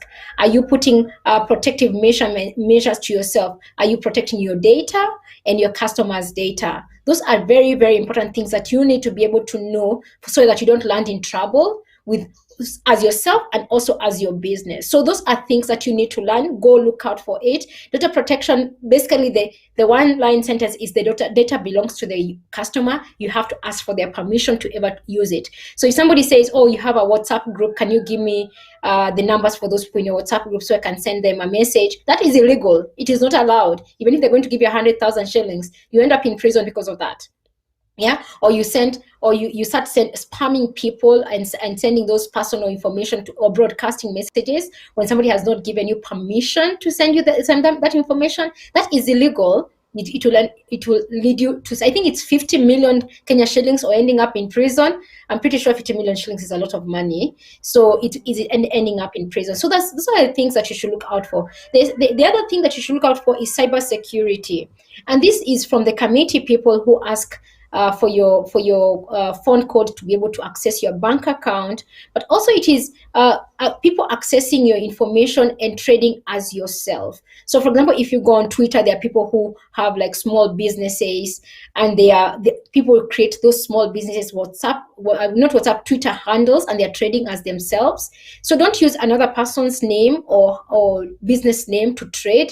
It will put you in trouble. But also make sure that your name is trademarked. You have a certificate to your business name, such that when you go to Twitter or Facebook or Google and say this person is impersonating me, you have something to show that this is actually me. Yeah. Make sure that you put strong passwords to yourself. Don't give anybody your password. Yeah, if you have somebody who supports you at your business, make sure that they have their different account and you're able to track what they're doing in their account. This has very simple ways of protecting yourself and protecting your business from cyber attack, also and from going to prison. Data protection. Those are things that I would say that women should look out for, because we want to rally women to go online. We are all online people. Professor Ndemo and Charles, we are all online people. Would want as many women to come online. I'm a woman and a woman in technology. I want more women to use the power of technology to grow themselves. But you need to be able to be conscious about these things that might stop you from growing or might land you in trouble. Thank you. Wow, Shiko, very, very interesting and engaging. And Professor Ndemo, as a data evangelist, could you like to weigh in on that?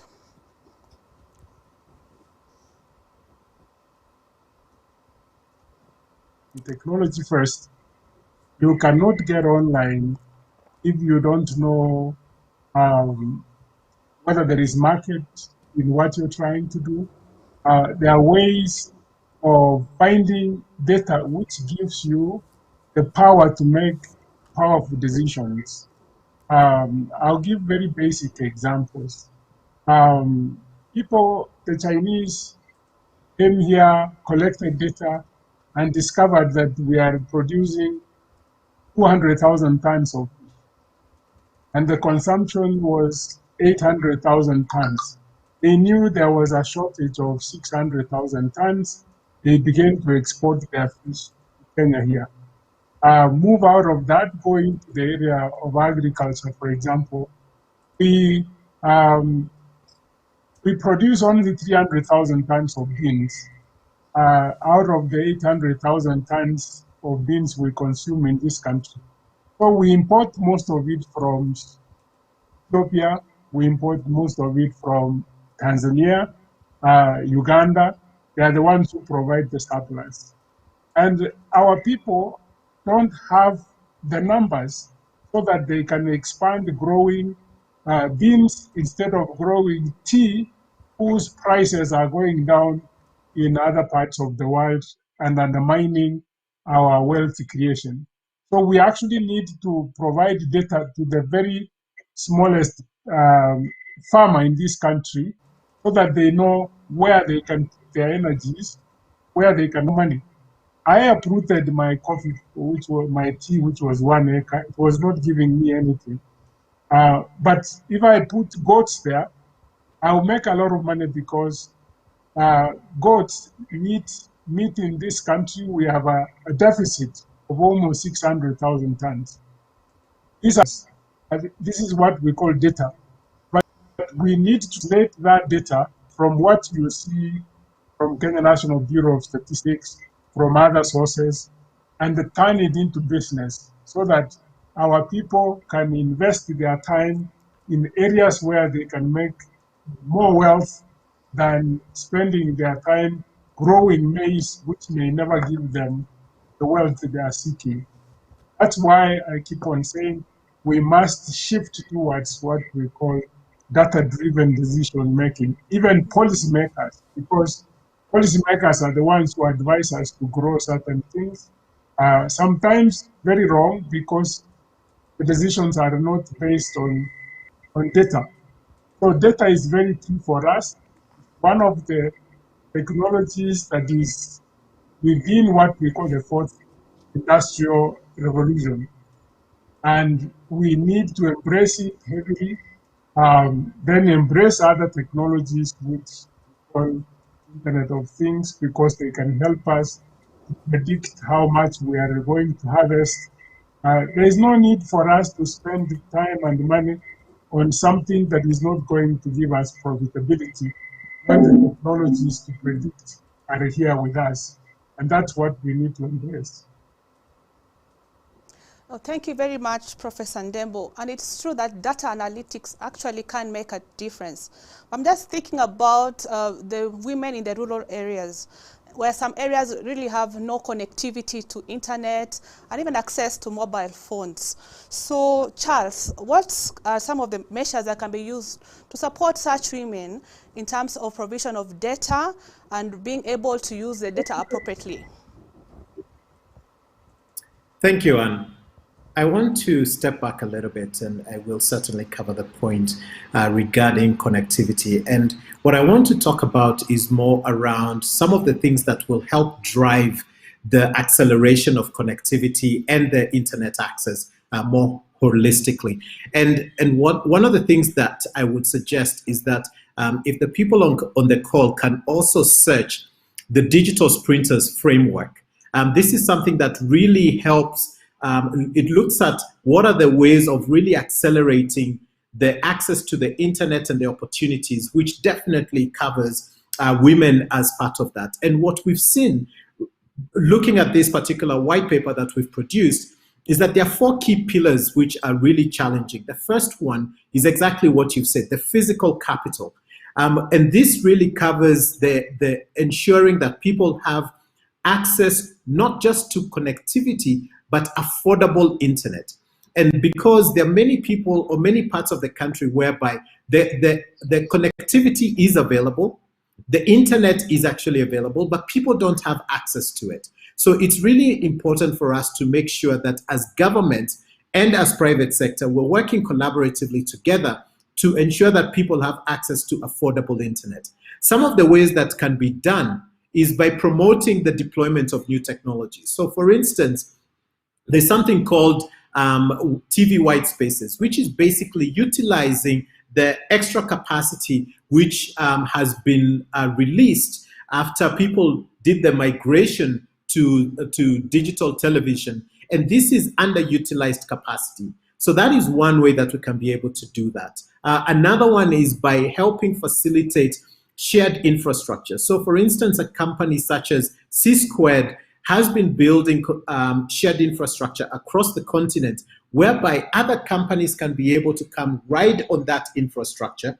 And the notion is that when you build the right type of connectivity, the prices of that to the end consumer actually drops down, because instead of everyone building and digging the ground and building their own fiber optic cables, more people will share that particular initial capex, and therefore we should see the lower benefit to the end consumer.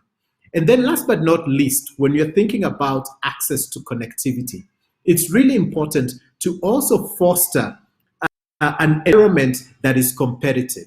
Because if you do not have a competitive environment, then you will see that challenge of market dominance. So it's critical to ensure that you have a competitive environment. There isn't overregulation, which then challenges more new entrants coming into the market, so that we can be able to see how we can be able to reach more people at the very at the most remote parts of the continent when it comes to connectivity.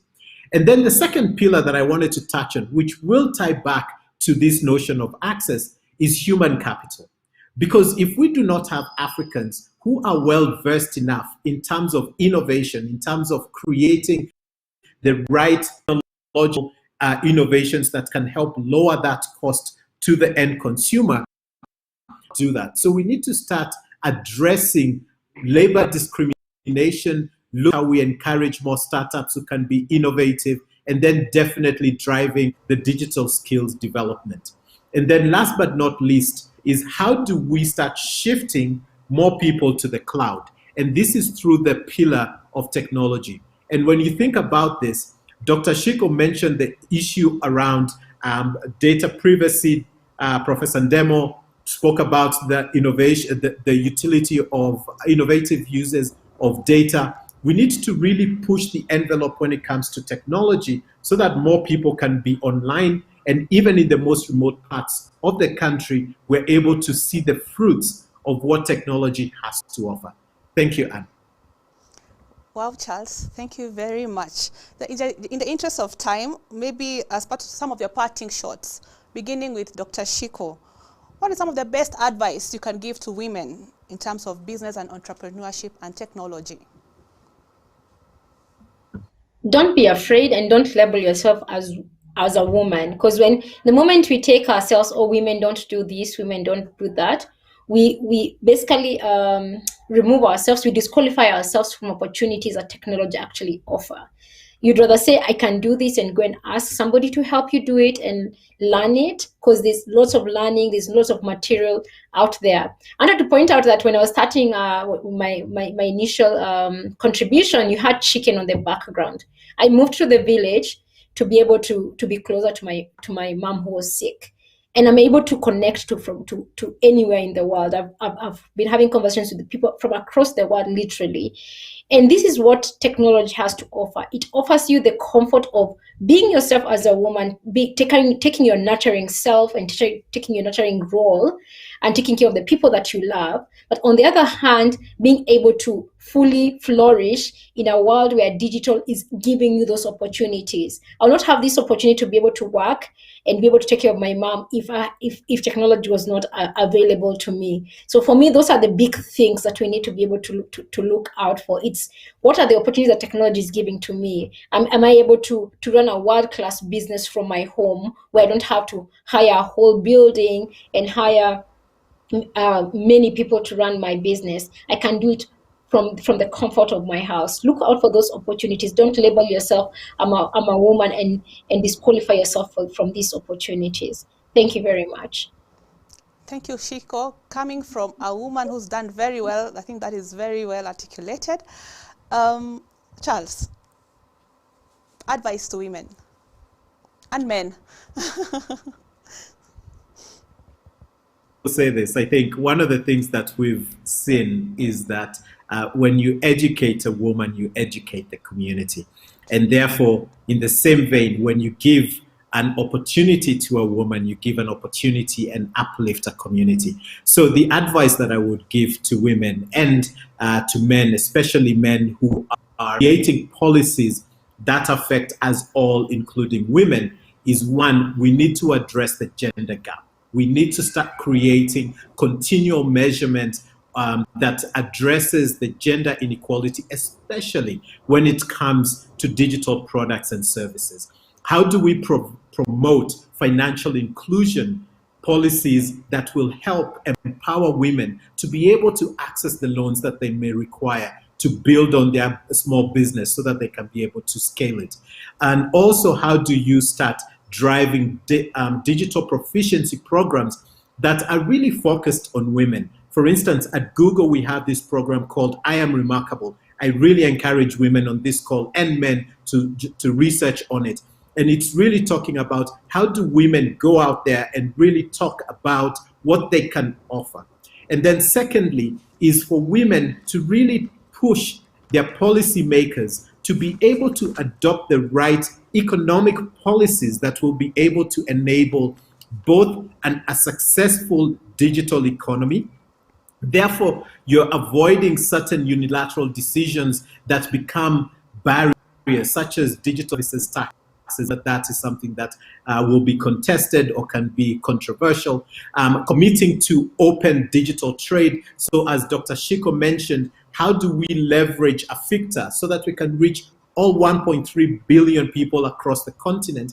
And then last but not least, let's push our government to be a more digital government. In Kenya, we have done such great strides, but how can we really, as the president mentioned, start seeing the impact of digital to help drive economic growth, not just to drive services and provision of services, but really to impact economic growth. So with those 3 points, that is what I would give as advice to women, in my humble opinion. But thank you so much for hosting us today. Thank you, Charles. Professor, your parting shots and advice to women out there. Thank you for that question. Every time we have conferences, we speak very good things. But I would hope that we begin to leverage these conferences to create networks. What helps people, what would help women in the villages is the networks that we build from here. If you are coming, say, from Laikipia, you are coming from Kajiado, you could go back and tell women that there is a training offered by Google and come and harass Charles here. We have 50 women, we have 60 women or 70 women, want them to learn about how to use computers. We also must begin to address the issues I said, which are controversial in our culture.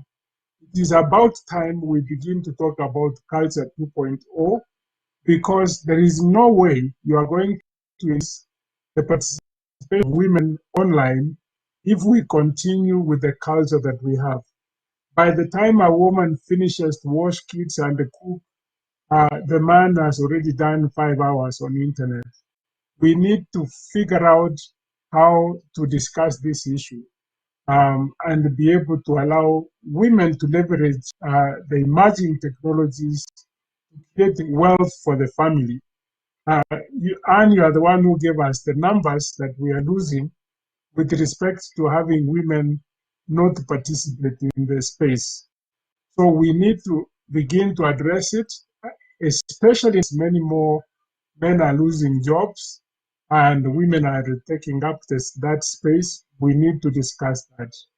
And then going forward, we have our universities, because nobody anywhere in the world has succeeded without the aspect of innovation and moving the goalposts going forward.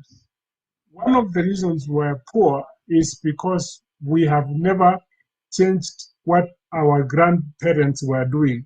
Grow maize, harvest meat, eat, and sell a few unias. We need to change this behavior and begin to get into new spaces where we can make more money. Charles here has a lot of knowledge, a lot of opportunities, especially online work, a lot of everything we need actually to get women working in technology space. We can leverage technology to deal with issues of discrimination in work. We need some of the women here who are academics to begin tests. Some of the algorithms that are now used for employment. I know, for example, when they do shortlisting, they deploy algorithms. Some of these algorithms are written by men, which discriminate women without even knowing that they have been discriminated. So we actually need to do much more than just attending the conference. We need to break ourselves into smaller groups and begin to raise such issues. We have never gone around to tell people there is something like AGBO, which the government did. And even men, even women are the ones who men use to get those contracts which were meant for women, and completely undermining that. So there are so many things for women that we must do for women to succeed in entrepreneurship. Until we deal with it honestly, we would still have a lot of problems around women going forward. Thank you very much. And ladies and gentlemen, I'd like to thank the panelists again for the very engaging session. You're right, Professor Ndemo, Dr. Shiko, and Charles, that the conversation should continue from here to actual execution and bringing up the big difference that we need. My name is Anne Wafula. I've been the moderator for the session. I'm from Konza Technopolis, where we believe that science, technology, and innovation will actually move the country forward. The city that believes in technology in the service of humanity. For now, it is goodbye and God bless. Thank you.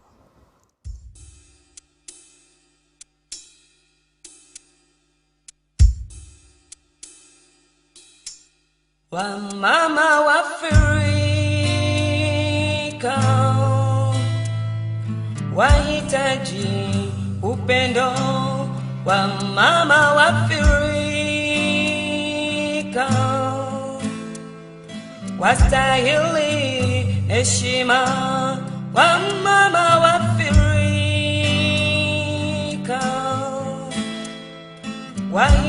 wahitaji upendo wa mama wafirika,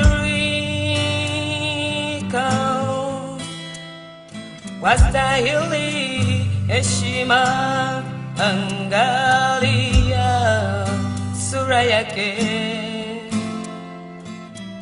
inahuzunisha, angalia macho yake, yanahuzunisha, angalia sura yake, inahuzunisha, angalia macho yake, yanahuzunisha, wamama wafirika, wahitaji upendo wa mama wafirika, wastahili heshima, angalia sura yake, inahuzunisha, angalia macho yake, yanahuzunisha. You deserve a lot of respect, Mama Africa, for the big role you play. You deserve acknowledgement, Mama Africa, in the community. You deserve a lot of respect, Mama Africa. Anashindwa atafanya nini? Ana watoto wanahitaji chakula, mavazi na pia elimu. Oh Mama Africa, Mama Africa,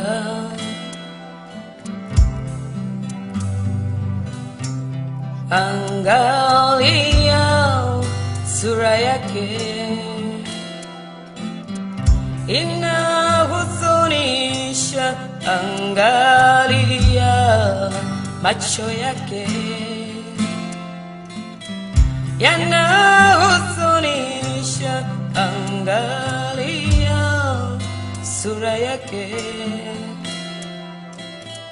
inahuzunisha, angalia macho yake, yanahuzunisha.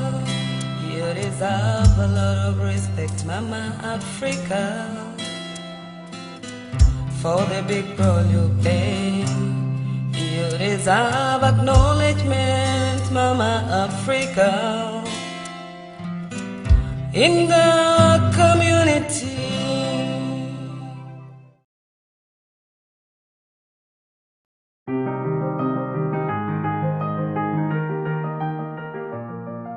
Kenya has a challenge of income poverty, where you have communities, particularly those living in arid and semi-arid region, because they do not have many opportunities for income generating activities.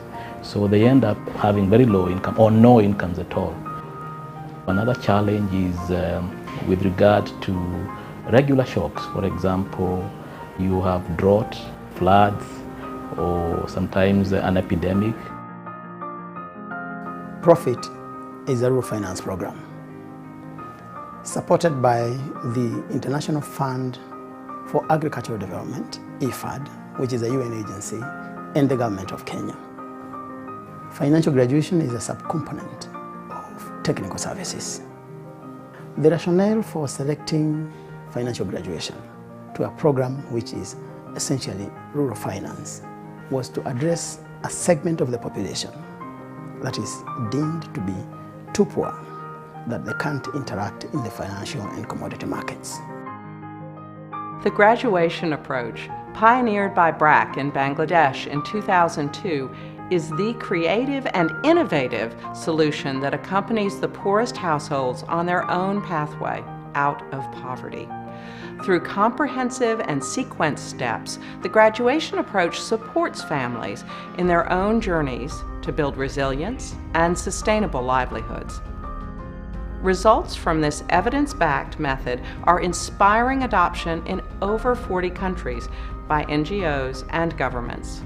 Using technical expertise from BRAC and in cooperation with the Government of Kenya, CARE and the BOMA project are implementing the Profit Financial Graduation Program, which targets 2,600 women and youth. BOMA works with the extreme poor in the arid and semi-arid areas of northern Kenya. We empower women, build resilient communities and families, instill hope, and change the conversation about what's possible. Samburu County has some of the worst basic poverty indicators. I believe it's in the top 15 poorest counties in Kenya.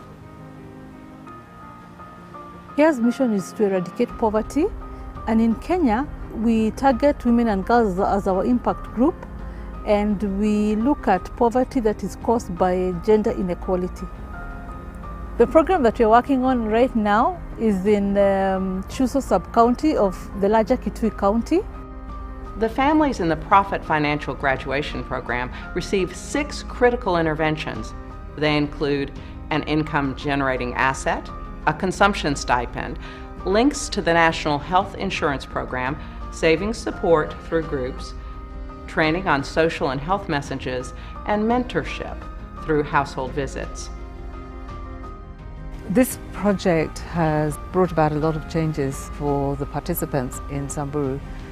The women that are participating in the project now have an income where they're, through the businesses that they've started with support from the project, so they have a regular income, they have access to better food, so they're much more food secure. They have access to health through their enrollment in the NHIF.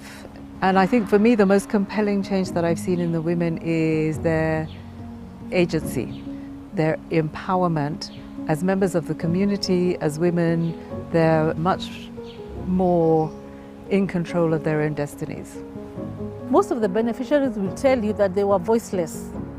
So as a result of being mentored in terms of household visits to emphasize what they have been learning, and in terms of mentorship at their income generating activities and mentorship at the VSLAs, they can articulate their issues better. Ende ayu anatoka mana amo memba tukia no ni makwana bala ni no ni mana ambu mitebo anandu ma etu na menda kuboya munyu menda boya skali ninya ngoma nenge itu yondola mana ambo ya na yo ajo kwa daga kunya baras go tu mada kompoka yo njara ngoto numai mikela utanto kinikia yesipetele amkia ta sinu kusudo nikinta ishitara pa na makore kitoku kila uyo kia tanto kupoke. Financial graduation has opened our eyes. We have seen it is possible to identify and work with people who could otherwise not be reached, people who are ultra poor, and make them lead sustainable livelihoods. To that extent, financial graduation, using the lessons that we have learned, will expand in this country within the social protection programming space. Extremely poor people can often be invisible to their neighbors and to their governments, discriminated against and excluded from the most basic of services and opportunities. Graduation walks with families as they transform their own futures. We are all on a journey to achieve the Sustainable Development Goal 1, ending extreme poverty by 2030, and it demands that we travel together with governments, with donor agencies, NGOs, and the private sector, and that we accompany poor families so that we leave no one behind.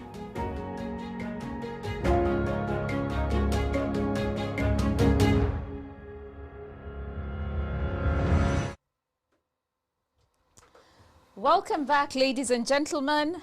Indeed, we continue to have a very engaging conversation. We thank the panel that has just been for giving us very, very insightful information around what is happening in the innovation and technology sector.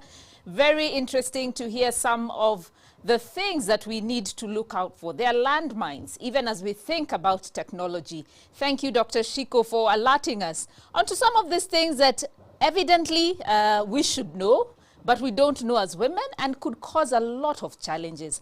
Indeed, the conversation was very, very insightful. Our next and final session for the day is on media. We recognize that indeed media does play a very important role in shaping the culture, the attitudes, the beliefs of societies. He who tells a story controls the narrative. It is very important to actually understand as women that who is telling our story determines the narrative that is out there about us. And media is a platform, it is a tool that women can leverage upon to actually tell their own stories and work with them as in partnership so that we can change the narrative around women's economic development. So leading this session is our previous moderator, Ms. Terianne Chebet. Terianne is an entrepreneur, founder and CEO of Kayara Botanicals, one of Kenya's leading homegrown skincare brands, a digital content creator,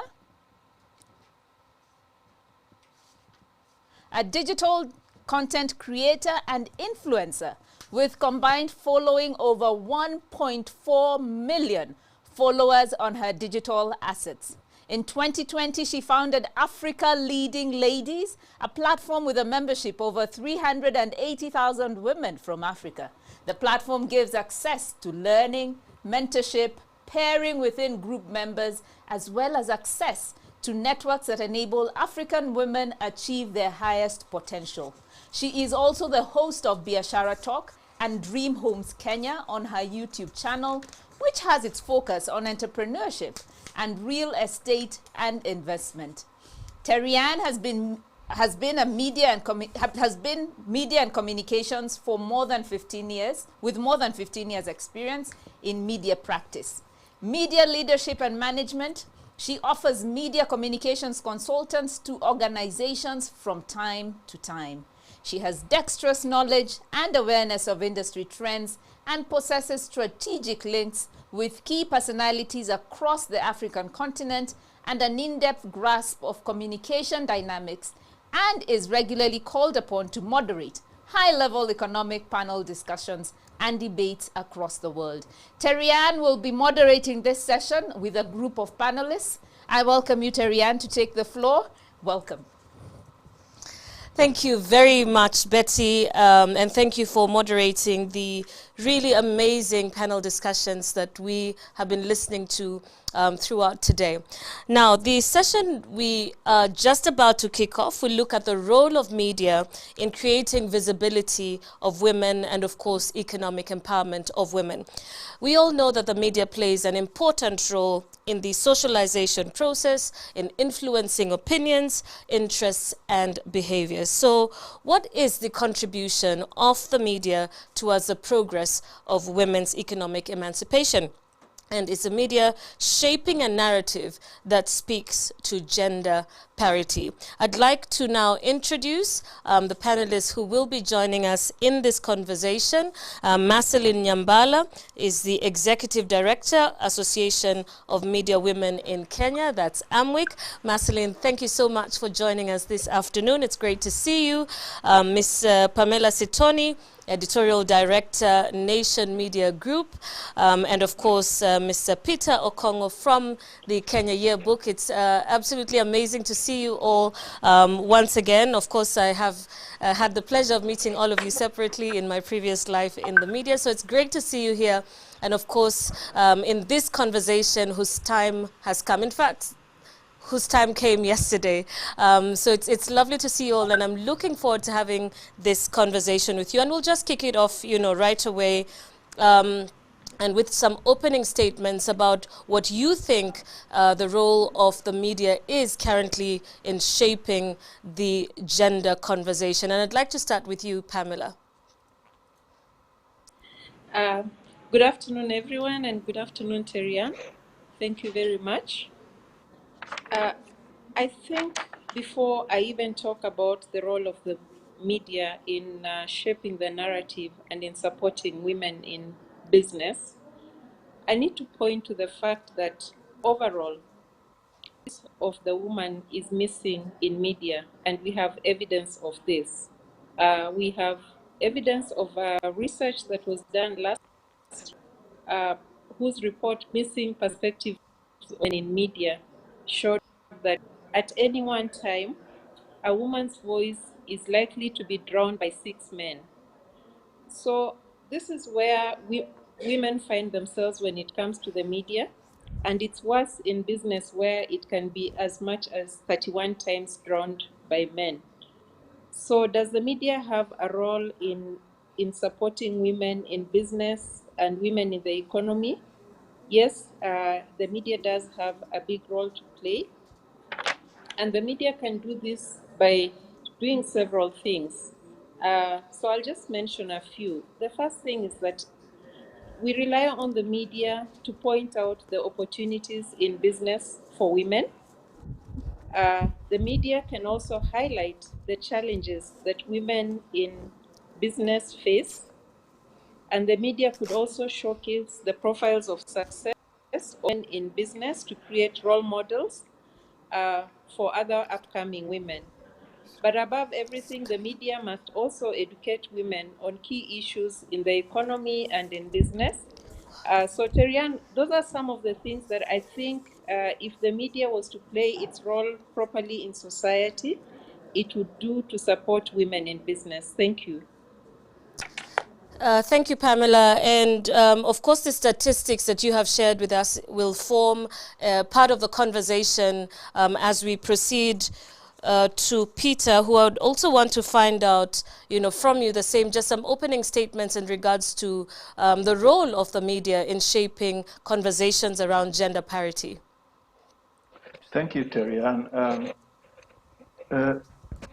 My experience having been on the business desks and in the newsroom actually mirrors what Pamela has said. The media is still very much structured around the male gender, and that affects how the narratives are shaped. The media can do a lot to change the way women are perceived, especially women entrepreneurs.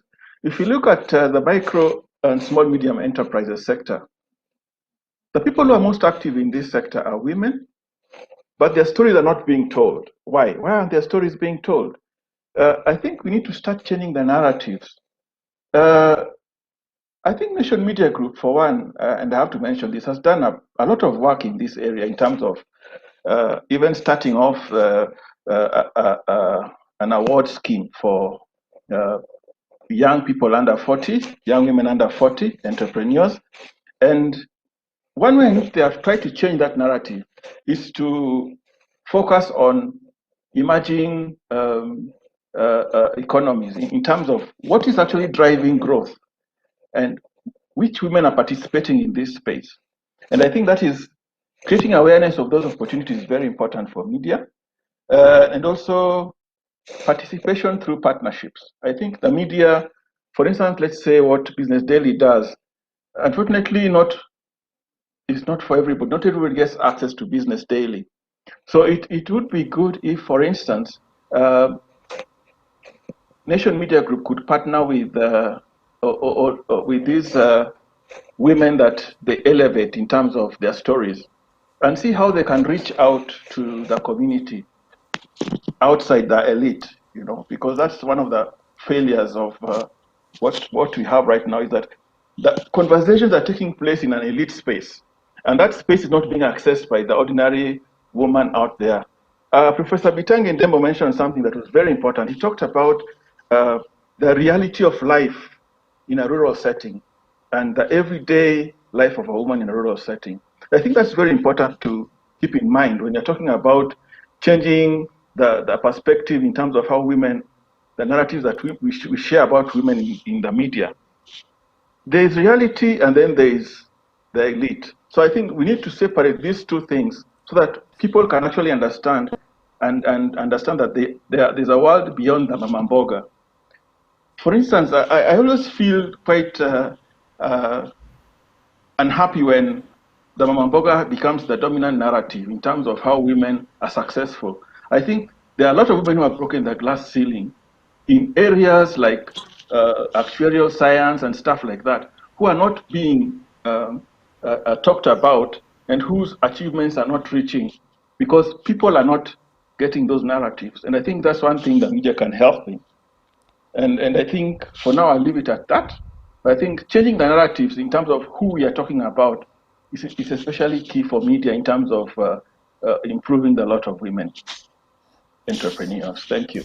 Thank you, Peter. You raised some valid points, from a newsroom perspective and how, news is set at such a corporate level, which is perhaps the very first place that we need to begin to think of if we are changing or if we are impacting, the mama mboga or the MSME, the lady who's running her business on a social media platform.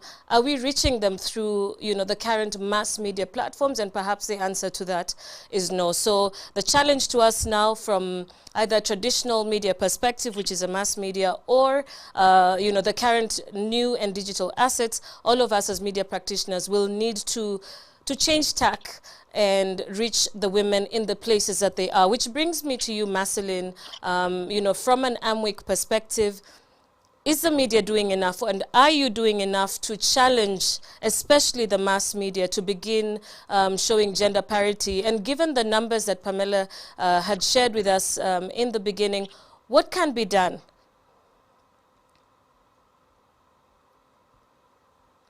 Hello to everybody, and I thank Crown Trust and the organizing team for this opportunity. Yes, a lot needs to be done because there are voices that are missing. I want to agree with my colleagues that the way media is currently structured, you find that the groups and corporates who are more sophisticated in packaging their information are able to get more space. We have intersectionalities of women. For example, women with disabilities, women in the informal settlement, businesses like even media businesses. There are categories of women whose work, whose trade remains underreported.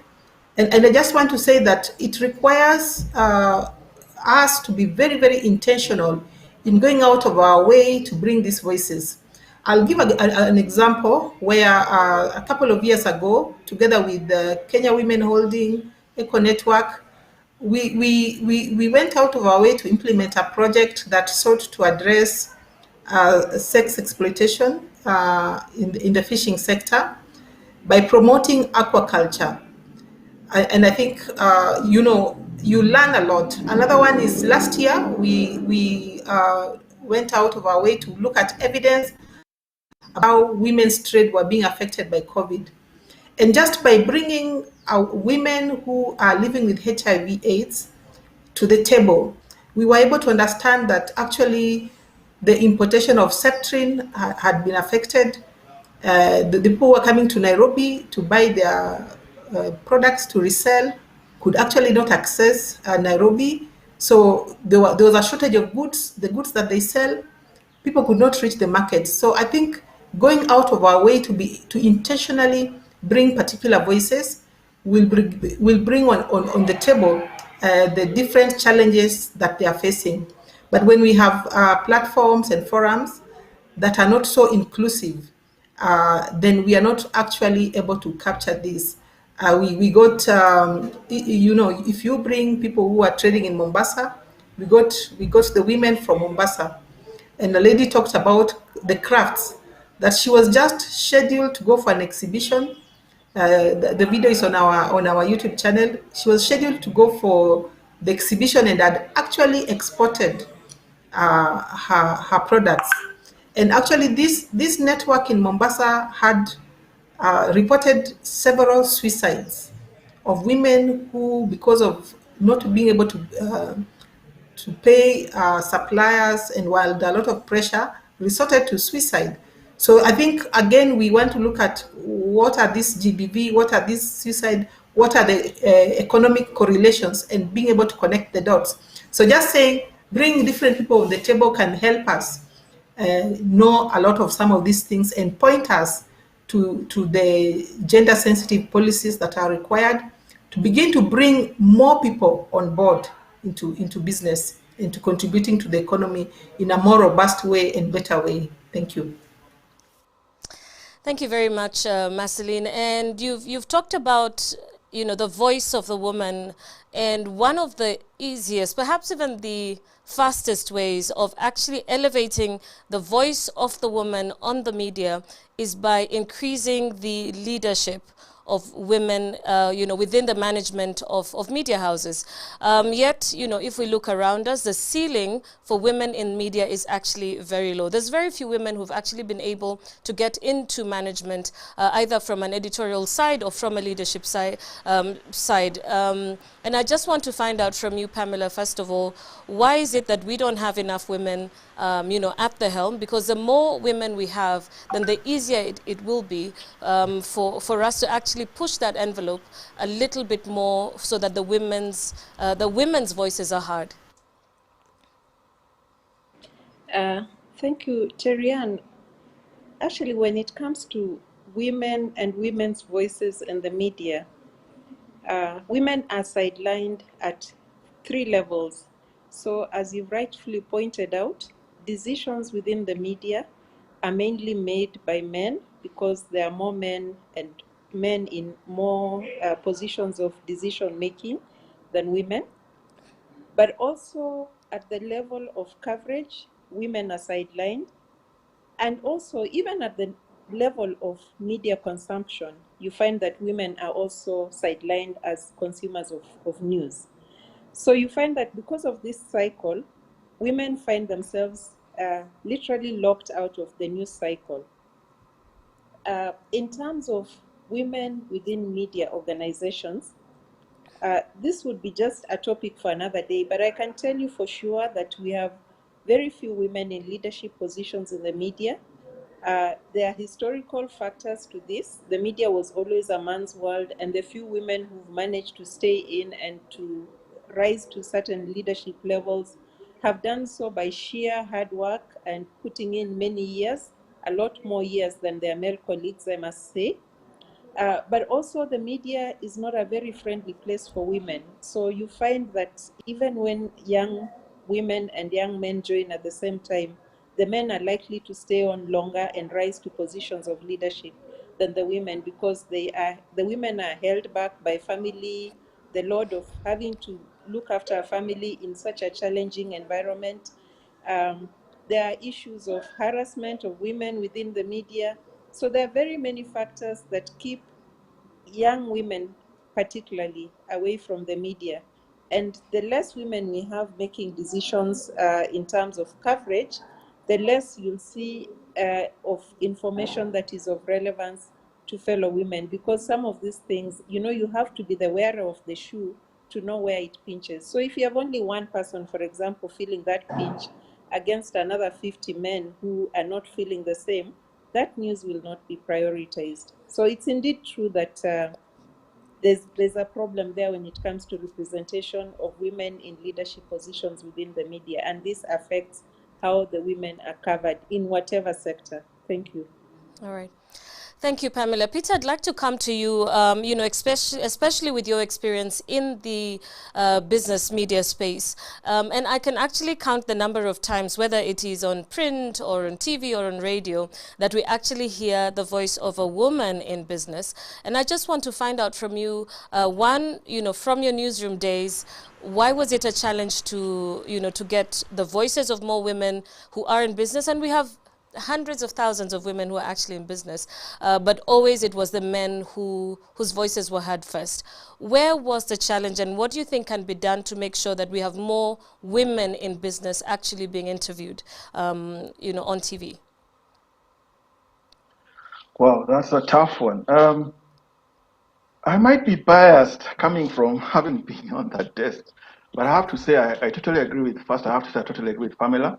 Women work twice as hard. They face unbelievably difficult hurdles just to get a story out. And some of the stories that they tell you are absolutely unsettling. One of the tragedies is that whenever we